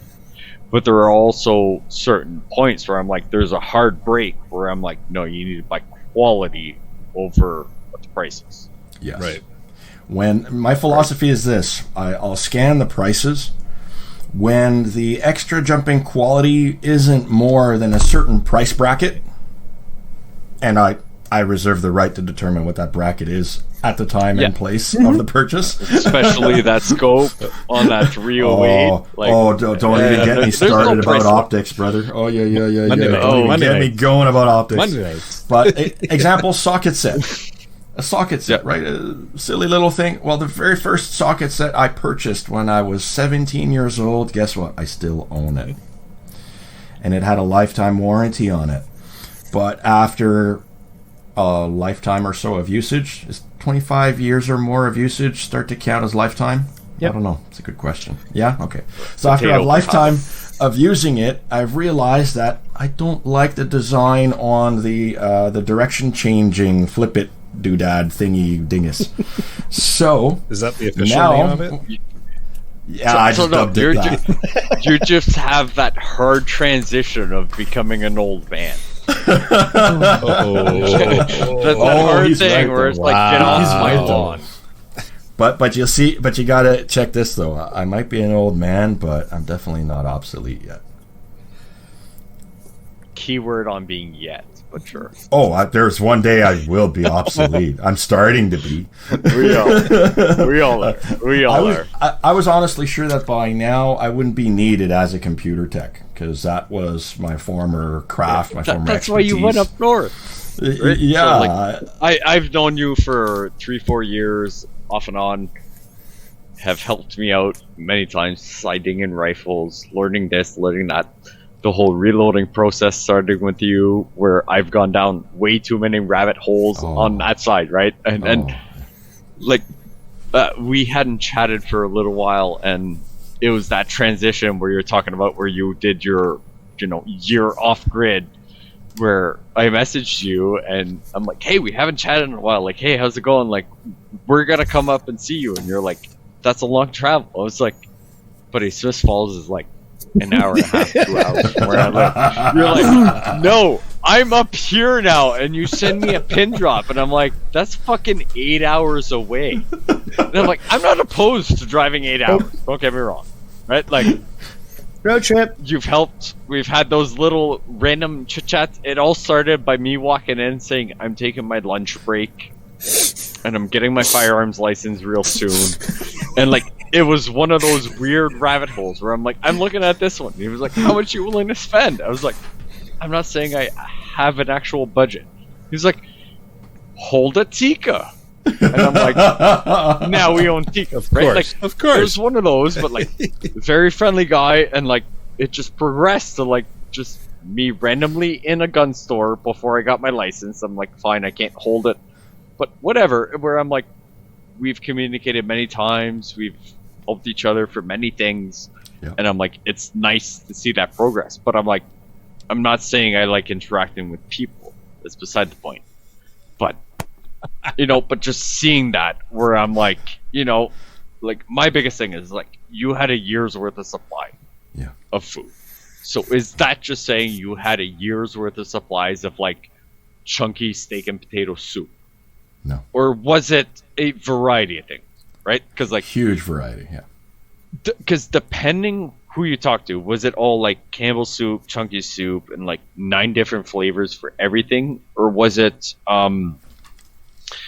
bags or canned rice? Like, we've all seen that canned rice where it's like a can of like condensed rice with like chicken flavor, the Chinese flavor, or like whatever flavors, add a cup of water and like fry it in a pan and it's good. But like, so what was that year's supply worth of food? Was it like the cheapest dollar store selection you can find, or was it a variety where it was like, you've got, okay, in the winter I like eating stew, in the summer I prefer eating this, like, what was that? Because like, awesome are we talking about someone? Are we talking about someone taking $100 at the dollar store, or someone taking $4,000 and buying a variety of stuff where they're going to be comfortable for potentially a year's worth of food? So what I did over the last year, actually not really over the last year, was really more the 3 years leading up to the pandemic. I felt this urgency in my preps. So what I did is every month that I had a little bit of spare expendable income, I would go to the Costco, or I would go to the Freshco. So the cheapest places to buy foods in bulk, in my opinion, when you're buying them retail, right? If you have access to a distributor level pricing scheme, man, jump on that. You're going to save a little bit. But in my case, I didn't want to spend a lot of time and energy. So it was more of I've got to go get some honey. So while I used to go get my honey at Costco mostly, because it was the best price per kilo in the local area that I could find. So while I was there, I would look at the prices of dry goods, because it happens to be that dry goods store a lot better than canned goods 100%. In sub-zero temperatures, folks, right? So that's the biggest challenge. Everywhere else in the world, they can rely on having a stock of canned goods, but if I leave my cabin for a week in the right time of the winter time, everything in there will go down to -30 in the nick of time, and probably 3 days for the cabin to cool down to that. It takes more than 24 hours for my cabin to drop 10 degrees in sub 30 degree temperatures. It's well insulated. I was going to say, that's pretty nice, but that's still, that's a pain in the ass. Well, it's watch the videos. You'll see it, buddy. It's a nice fucking place. Like, me and Mel are going to take a vacation up there real soon. The construction Whether he's there is, or not. oh, well, you're welcome to come up. It's very solid. It's built with 2x6 walls, and it's insulated with Roxol R22. It's really warm. But the food preps, I wanted to make sure I focused on things that would preserve well under freezing. So I bought large bags of flour that I would leave in a bin, and I told myself I'll just leave it in the bin for now, and in a year, if I haven't consumed it all, then what I'll do is I'll repackage it in some Mylar bags that I have down here, start with my girlfriend's. And so a lot of the stuff I haven't opened yet, so I'm going to repackage it so it can store for a lot longer periods of time. So bags of flour, bags of oats. Folks, oats are a really great way to get carbs into you. And I know everybody loves proteins, but in sub-zero temperatures, when you've got to, put on you need that bump carbs. Yeah, you need the carbs will give you that bump. Because I'll tell you this, I ate a lot of proteins at first, and I lost all the body fat on me. It was terrible, man. I was skin and bones, but I was ripped. But I was skin and bones, and I froze very, very quickly out there when I would sit still. I had to always go, go, go, go, go. And the only thing that will sustain your body and go, go, go, go, go is good complex carbs. Oats were the best thing for me. They didn't slow me down. They didn't cause a major carb crash later in the day. So a lot of oats in my diet. You want to have some variety for fiber, so I would bring in dates. Dates happen to store for long periods of time that provide lots of energy. Were they okay with that bridge across all the dead bodies to come up for a date? Well, sometimes you lose your appetite with the smells, but I was thinking it. You beat me to it. Different kind of date. My bad. What else did I store? Different kinds of fats. So butter. Butter stores pretty well if you keep air away from it, especially if it's often going to freeze. I've heard that you can can butter. That I would like to try. Canning is something that I haven't developed in my skill set, but in my network of people. You're going to have Jeff up there pretty soon to teach you how to can. Yeah. Are you a canner, Jeff? No, don't give them your property location. Yes. Trust me. What's that, Pierre? Do we have do we have hunters? Give them the property location. Yeah, hey, I got contacts, right? Man. I'll figure it out sooner than later. He's almost got his ham license. Well, put it this way. My dad, when I moved up there, he said, "Hey, can you send me a pin of where you're at?" I said, "Yeah, I can send you an exact pin of exactly where my cabin is," and I did. And he responded back a few minutes later, says, "You really live in the middle of nowhere, don't you?" But also, so I'll go on a last question. We'll chat when we have supper real soon. Only thing I would say, like, you were fairly prepared. All your stuff for cadets, which I loved just as much because I did the same thing. Everything you have practiced for years before going off grid. What is the one thing that you never expected to be like, this is something I should have learned, understood, have some kind of comprehension on anything before going off grid? Was it I don't have a green thumb. Like, I don't think I could go off grid unless Mel comes with no hands for butts. Because, like, I could shoot deer. I can find anything and everything. I could probably eat a bunch of stuff in the woods, but, like, I can't grow a garden to save my life. Or I just lose really interest in it very quickly. So was it like your gardening skills that you were like, I wish I could learn more about learning pesticides, something that's going to kill something? Was it just something that you were like, I wish I understood how to turn a wrench more, or understand, like, whether you've got a 2-stroke motor or a 4-stroke motor, just understanding the basic concepts of that compared to, like, I turn the key and it starts, right? Like, what are the things that you wish you would have sort of learned a little bit more if we're not master, but just understand the concept to be able to troubleshoot for yourself? Again, a really, really good question. I would say two things. Two things principally. The first one is more knowledge of small mechanics. Which would be the downfall for like 98% of people that want to go off grid. 100%. Yes. Don't fear the carburetor. Master the carburetor. Don't do it in the snow though, because it fucking sucks. No, and to add to Pierre's advice here, it sucks working on a carb in the snow. It sucks even worse when it's your only way in and out. So have a backup. Remember what we said? 1 is none, 2 is none, 3 is better, blah, blah, blah. Yep. Bingo. I had one dead ATV, which meant that now my other ATV, when it went down, guess what? I was down to nothing. So look after your machines, friends. Fix them. Stay on top of them, because if you delay, and what was delaying me was income. I didn't have much income the last year. I had none really. I was living off my preps. So the lack of income was a real throttle on my ability to do stuff, and so I had to be more self-reliant, and that's where my knowledge of small engine mechanics really, really got me and slowed me down and hurt me.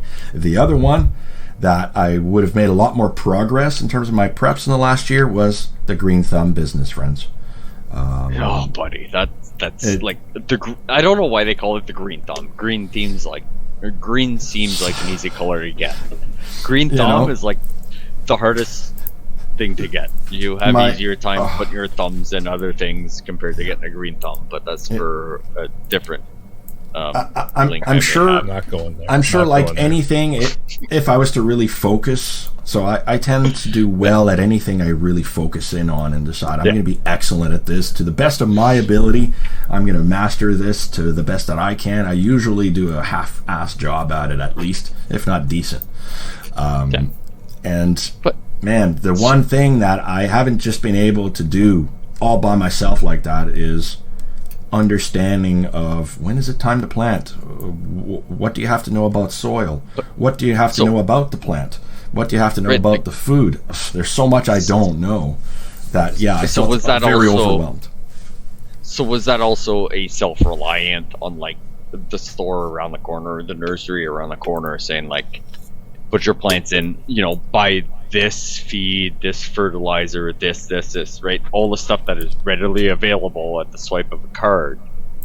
To be like, you're going to have at least 20 tomatoes, in a few weeks, and not having that resource when you get up there and just realizing like, I don't know when the time to plant tomatoes or what I could utilize without going to the store and buying, 16 different fertilizers and 16 different fertilizers and produce and this, that, and spray. So like learning the things that I'm like, okay, well, what can I recycle? So if I eat eggs, I can throw my eggshells in there, your coffee, that all relates to living off grid. Like recycling 6 things 20 times will save you a giant headache. So would that have been potentially something that could have helped out for that scenario? You bet. I think had I not been dealing with, so my biggest wedge, my biggest slowdown, if you will, that which slowed me down the most was the lack of storage. Half of my equipment is still down here in Smiths Falls in storage, and that's because I don't have a storage up there on my land yet, because again, I have a tiny little tool shed and a tiny little cabin. So the logistics of being self-reliant is totally different in a off-the-grid scenario than when you're an in-town scenario where you're all prepping. Your resources are available. Exactly. It's easy to be prepped when you have this, like it's all at your disposal, right? Yeah. Up there, many times I would call the closest 2 towns to me, which are Englehart and Kirkland Lake, and to say, no, we don't have that. Oh yeah. And I mean, like 80% of the time, that weird thing I'm looking for, they don't got. And so now I'm driving minimum 1 hour to go there. And so you mastered very quickly the art of locating who's got what I need. And very quickly when I got up there, I realized this is how it's going to be in terms of me learning what I need to grow things up here And all the people who are successful at it in that area where I'm at are the Amish. So I've started to network a little bit with them, get to know them a bit. But the Amish aren't exactly people you walk into their house and sit down and have dinner and say, hey, teach me how you farm. No. In fact, they're kind of reserved. They kind of keep that under the vest a little bit more. And probably for good reason. I think they've had different attempts to squash their way of living over the years. And so they've had to kind of keep things a little more quiet. And so they have their own network of people, and they're good people. Also, to their defense, have you met people recently? Yes. I don't blame them. Yeah, exactly.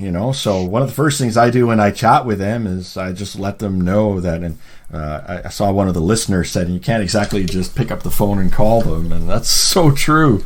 You have to stop and chat with them, and at least in the country and out in the rural northern areas, it's a fairly welcome thing for somebody to stop and say hello and say, oh, hey, how's it going? I'm new to the area. They won't look at you funny necessarily. Some of the locals in town who have their cliquish habits, and let's understand that every small town has their own little clique of people. And if you're a prepper, you may not fit in with those people, because they might look at you as that weirdo who's, comes into town to buy the odd thing but doesn't talk to people because they're just doing their own thing. So you just leave your tinfoil hat at home when you go in town? Well, I'm probably like every other bushman when I go into town. I just don't care about any of those city things when I'm going into town. I'm just going to look for some bolts or, some mayonnaise. Things that I can't make myself at home, right?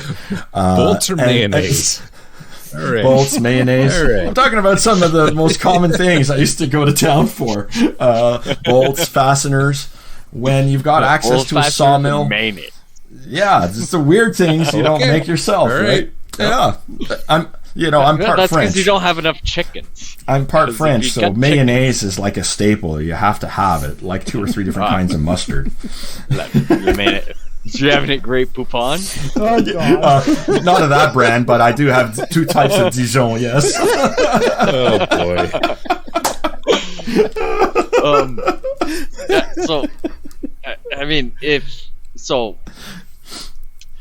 Me, Mel, we have our daughter.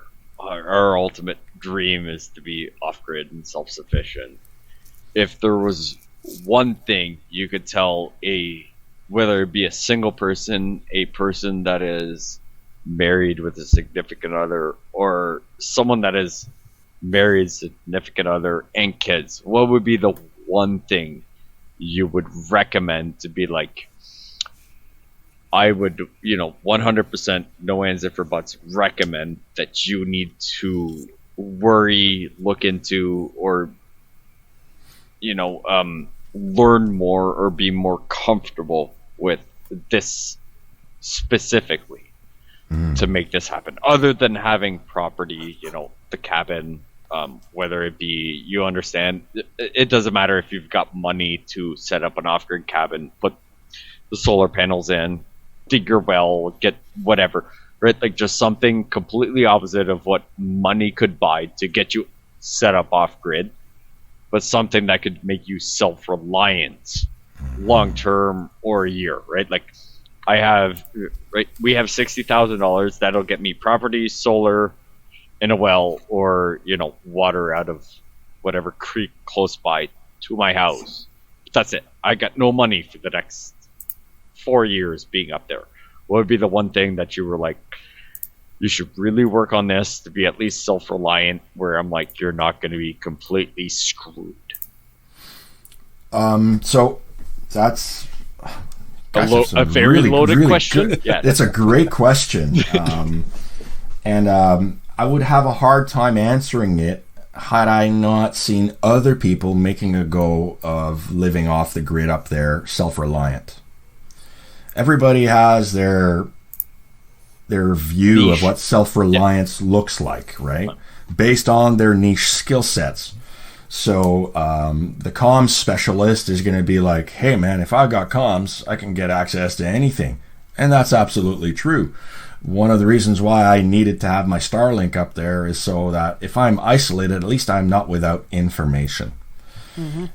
If you are limited in resources, information is what allows you to do more with those resources. Information in the form of knowledge and wisdom and experience are what makes a difference when you're short of resources. So there is never enough knowledge to help you. You will always be on a learning curve. But that being said, I don't want to skirt your question, Pierre, because it's a really solid one.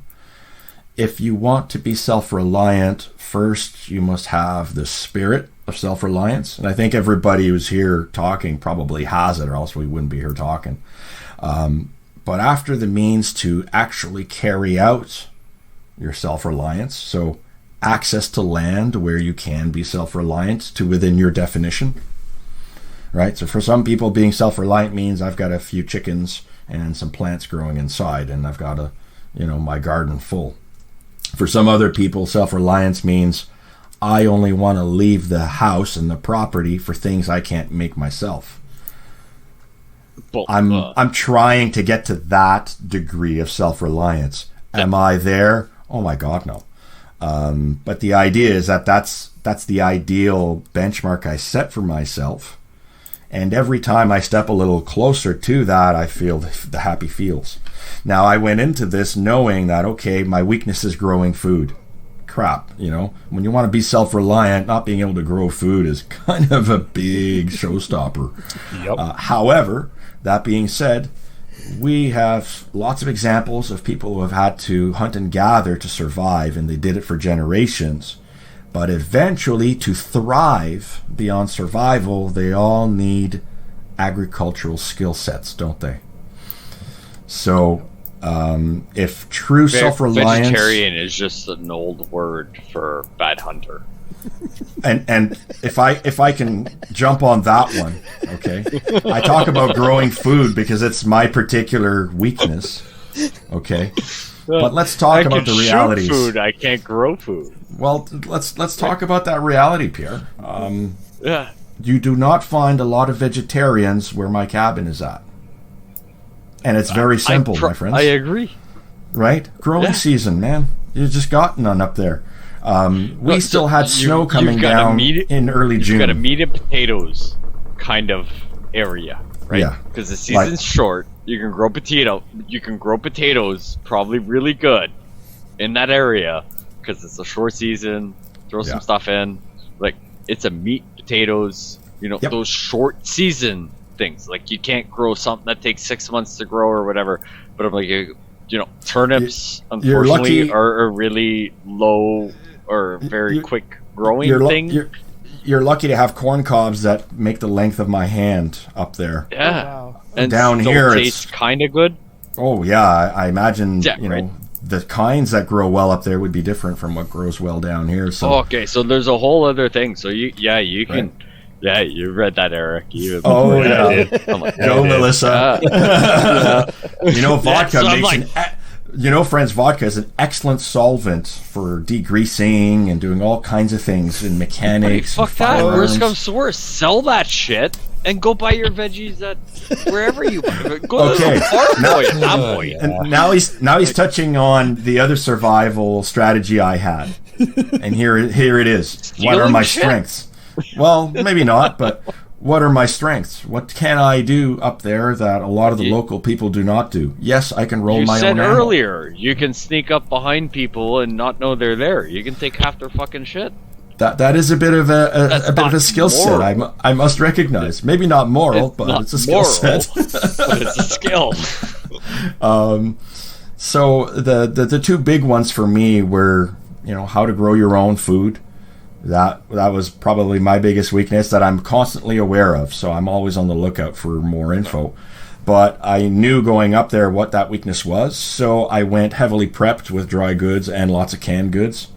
And I didn't finish about the canned goods that I do have.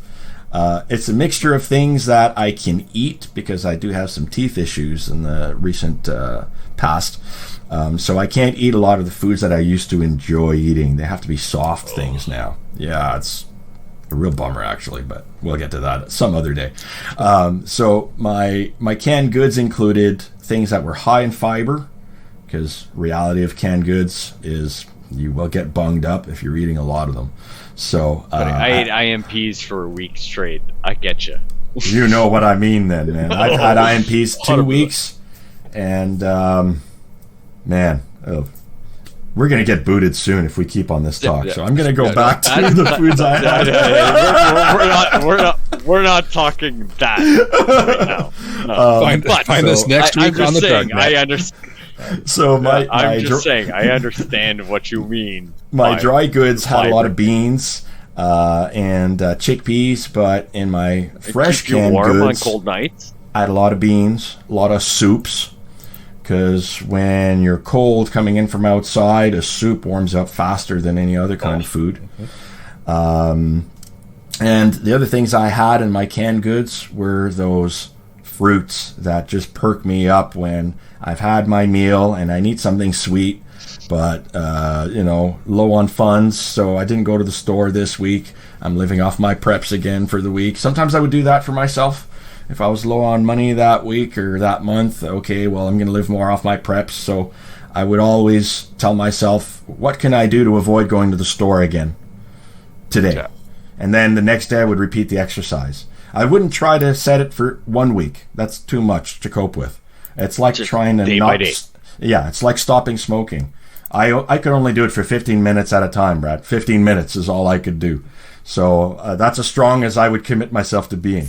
If I could do 15 minutes without breaking down and going to buy a pack of cigarettes, good. And if I do break down, I'll go and buy it. And then 15 minutes would elapse, and it's like, oh, I made it through again.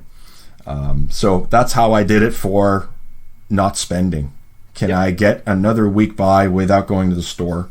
Because every time you drive, you're spending fuel. And that got me used to being as self-reliant as I can. But the weakness is food. And I think that's where they're going to get most of us and lock us into an economy we don't agree to its terms, is they're going to get us with the food. So if you really want your independence and your self-reliance, I think it has to start at what you put in your body every day. But I'm still working on that, admittedly. I have a little bit more skill set on the hunter-gatherer side, but I've got raspberries up there. Nice. They're endemic to the place. They're everywhere. I've got rose hips, wild rose everywhere, so I can harvest rose hips, and I'll get vitamin C all winter long with that source.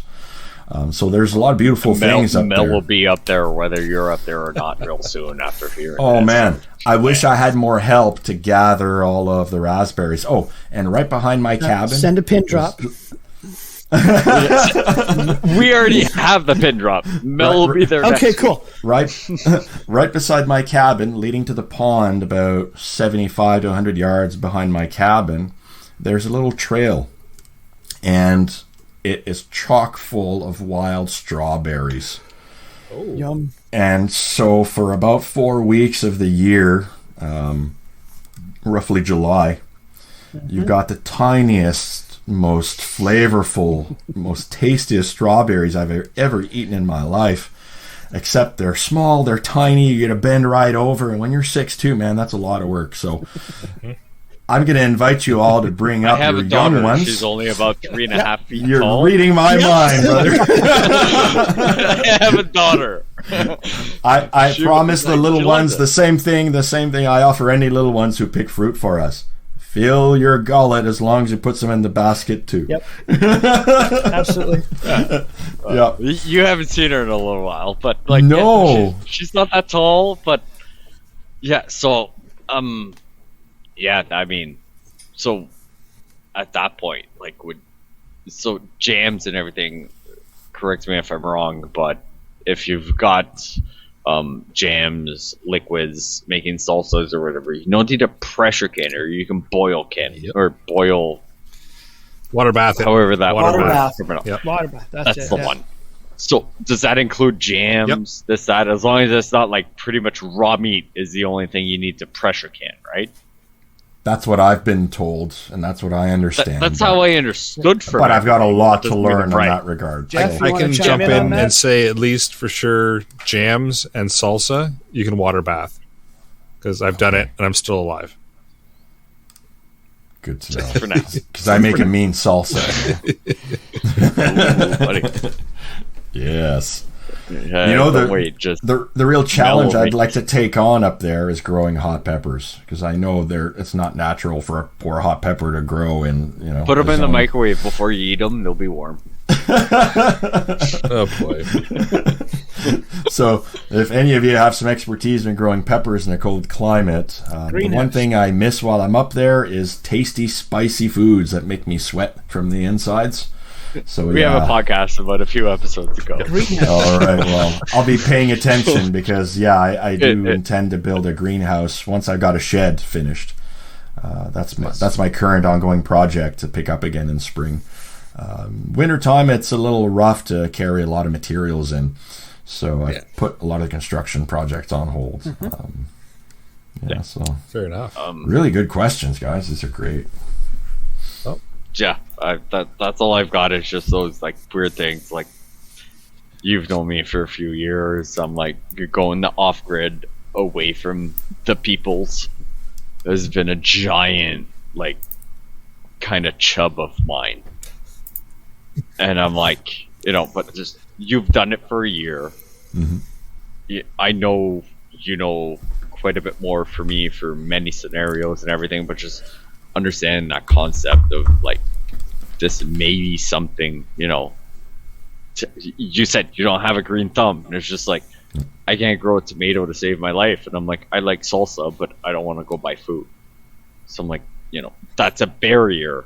Everybody at that point where it's just like what's your comfort food, what's your regular thing that you're willing to at least say as it is now, to be like I could live off eating tacos, nachos, and like pulled pork. Okay, well, you need to figure out how to make all that for a year in this one period, Yeah. right? And if you can't, you need to understand the fact that do you do this, do you that? How do you grow whatever? How do you make extra income? Because living off grid, the hassles of getting to and from work for a minimum wage job is pennies on the dollar of what you're actually going to take home, considering everything, right? All that stuff where I'm like, it's just something to hear, like someone that's like taking that plunge that everybody wishes they could take and nobody wants to take. To at least, say, hey, you did it for a year. You're not that far away from civilization. You're in it right now, not too far from us, thankfully, because we're going to do supper. But Very cool. you've had that challenge, like not just the weekend. Like everybody can say like, oh, I can live, I took 2 days away from technology. Yep. Like I can do the off-grid thing and an apocalypse thing. But like you took a year of it, where I'm like, that's a steep learning curve compared to someone wanting to take like a few days away from like having no tickety talk. And, It is a serious pictures, test. but they took pictures, but then uploaded everything 3 days later on their Instagram, their Facebook, their TikTok, and their The humanity. It's 3 days old. That's not new at all. yeah, exactly, right? So I'm like, you took that leap and said like, hey, I'm a fairly outdoor guy. I know a bunch of stuff. These are my downfalls, and like relating that info to everything or to everybody that like, that's one of my like diehard dreams. I want like 200 acres. I'll go wash dishes at Tim Hortons twice a week to pay for the land tax, and I'm gonna have chickens, this, that, everything, and like a 2-acre garden, and we're gonna sell everything that we don't use at the farmer's market or at the end of my property, and like I'm gonna hunt for my food. That's my ultimate dream. May never happen, but like this is the starting point. Understanding the simple concepts that you have taken into that 1 year challenge you did, where you didn't have the complication, or I shouldn't even say complication, but like no pets. No pets. No one else that's just like, well, I don't want to eat stew. I don't like the gravy flavor, and it's just like you did it for you. You took a year's worth of everything. You were like, I can survive on this. I can figure this out without someone else saying, "Oh, I don't want this," or "I liked the gravy for a week, but now I'm going vegan." Right, because somehow they got on the socialist medias, right? So now you got to figure out how do they eat, like, I don't know, pine trees, but without hurting the pine tree by ripping the things out, right? Like, so it's just nice to see, right? Like, someone who has been doing this and understood everything and has taken many of those challenges on way prior to going off grid and putting all those things into practice and coming back and just being like, hey, you know what? There's still a lot I need to learn, is hopefully an awakening for some people that think they can handle everything. I hope so. It's a great point you're making, that a lot of people wouldn't be ready to take that plunge. And you brought up, having others who are depending on you, like children. Or not even depending on you, but just different eating habits. Like, I may be potential to live off Campbell's Chunky Soup for a year. But someone else is just like, I have one can, and I'm like, I don't want to fucking touch it for a year. So that's a whole other food prep you need to worry about. Well, right? One thing I can certify is that you'll never know if you're capable of doing it if you don't go out and try it. Yep. Now, if you don't want to have a miserable time of it, it's probably better to try it out in little chunks first. So, for example, I had an off the little chunks. That's good. Well played. Like I had an off the grid trailer, and one summer I took nothing but long weekends for vacation. So I didn't have a 1 week vacation the entire summer, but I had a 4-day weekend every weekend for 2 months straight that summer. And I got to do that and live off the grid, half of the week during the summertime. And so that kind of prepped me. And then I started going hunting in places where there was no power grid at all. So I'm used to going 24/7 without a convenient power source other than your vehicle. And you don't want to run that for nothing, right? So you can build up to taking that giant leap that I took. And before going up there to live full time, I went up there at first for 1 week, then it was 10 days, and it was 2 weeks, and then all of a sudden I was up there for 3 months, and so on and so forth. And then I realized that I love being off the grid, and once you find your comfort level that works for you, it doesn't seem like as much work anymore. But what will happen is when you come visit your friends or family who do live fully on the grid, you will, every time you'll hit that switch or turn that tap water, you'll have a little chuckle inside and go like, look at that, eh? Right. And that's what happens to me. So you'll either understand the concept of like having to live off grid, or understanding the like, oh my God, like me going to the bathroom and going to flush is just like a whole new world for that person. It's been like the reliance of that, like go lean against a tree every time you have to go to the bathroom for 5 days, compared to sitting in your bathroom that has heat, has a fan so that you don't smell it, and you don't smell yesterday's. Right? Like, or here's a better one. What to do with all of it? From yesterday? What to do when you've been up there for a week? Do you keep finding another tree? Or do you run out of trees and you start tripping in it? How do you dispose of it? Do you put it into a pit? Do you burn it?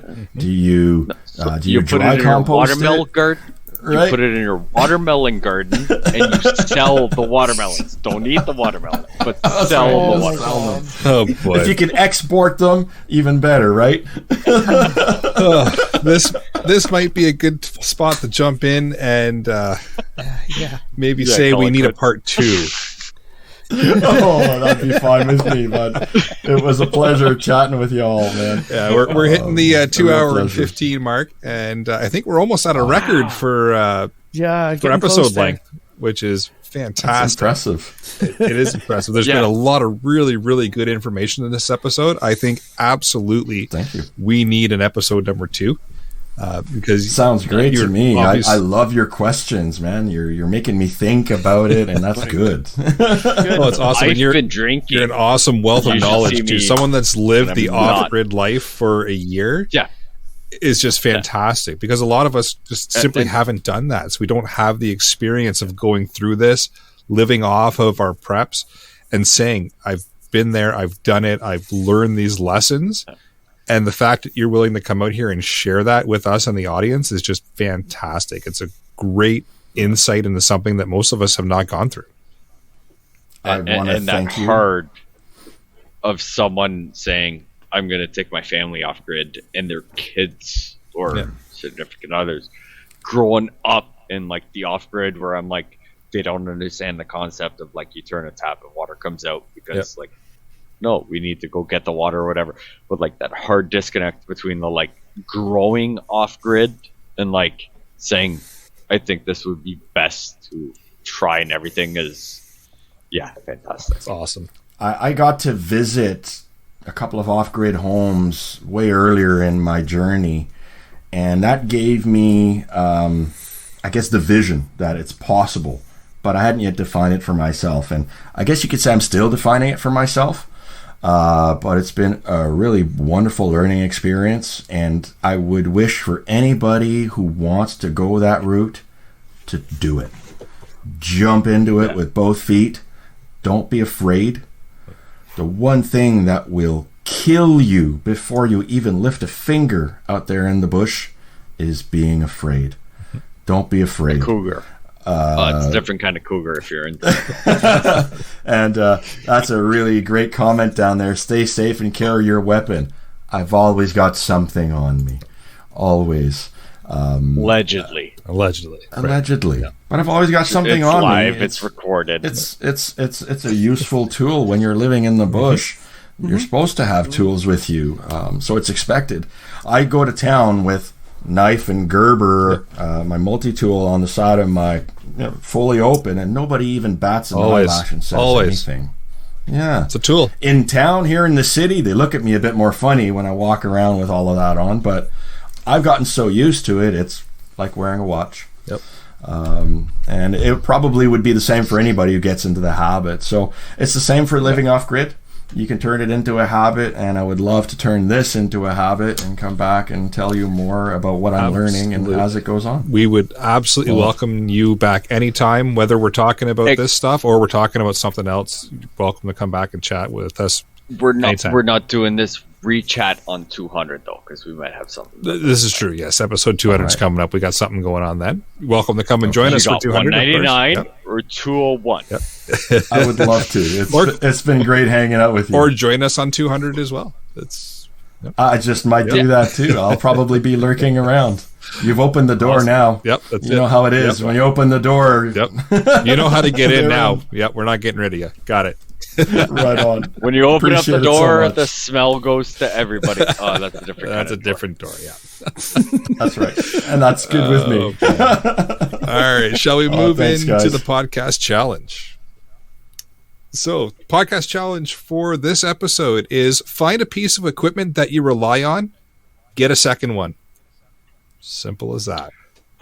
Brilliant. I would even go as far as learning how to troubleshoot Yeah, the one. perfect. Find a piece of equipment. Not you even rely just on. getting a second one. If you cannot get a second Rely one, on this. or even if you can, Yeah. learn how to fix it as well.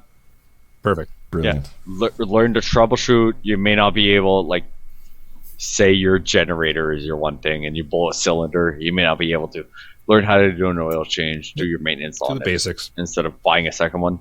Yeah, I would even extend that. Get a second one or learn the basic simple things where you can troubleshoot before using your secondary for something so simple that you bring it to someone and they're like, oh, you didn't turn the gas on something, and you're like, son of a, right? Fair enough.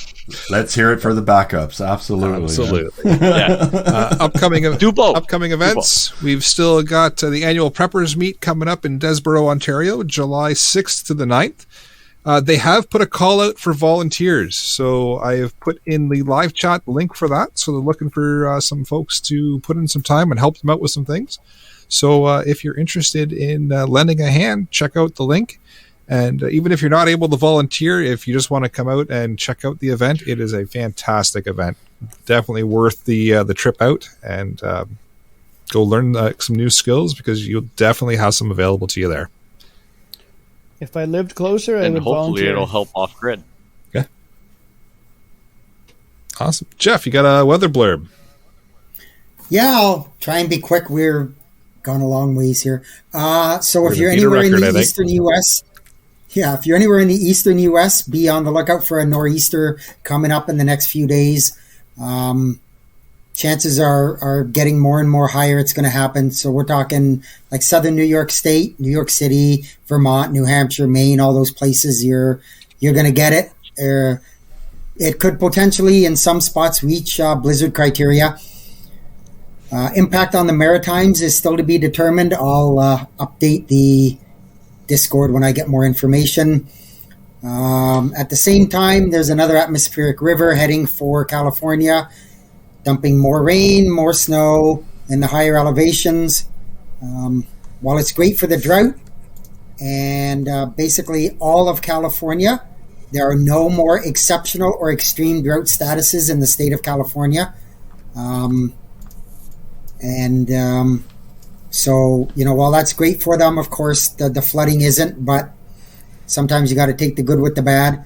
They had to open the spillway and drain water from Lake Oroville Dam for the first time since 2019.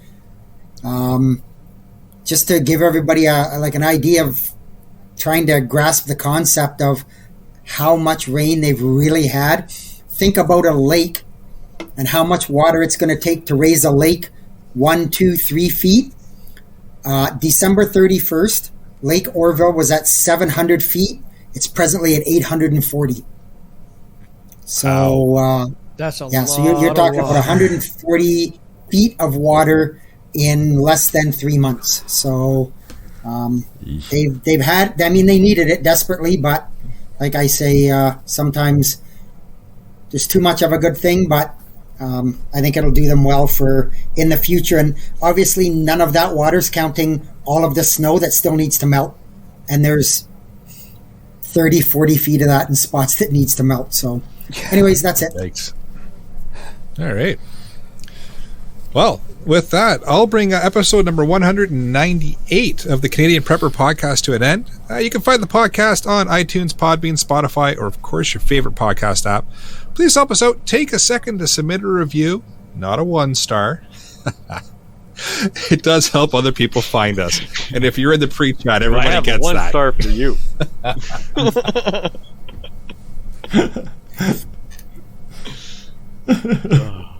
And we do record these shows live on Facebook, although maybe we shouldn't anymore do it live. Maybe we should put a delay in there. No, live is way better. Yeah. If you want an early peek at the shows, please subscribe to the YouTube channel, Canadian Prepper Podcast. Click the notifications tab.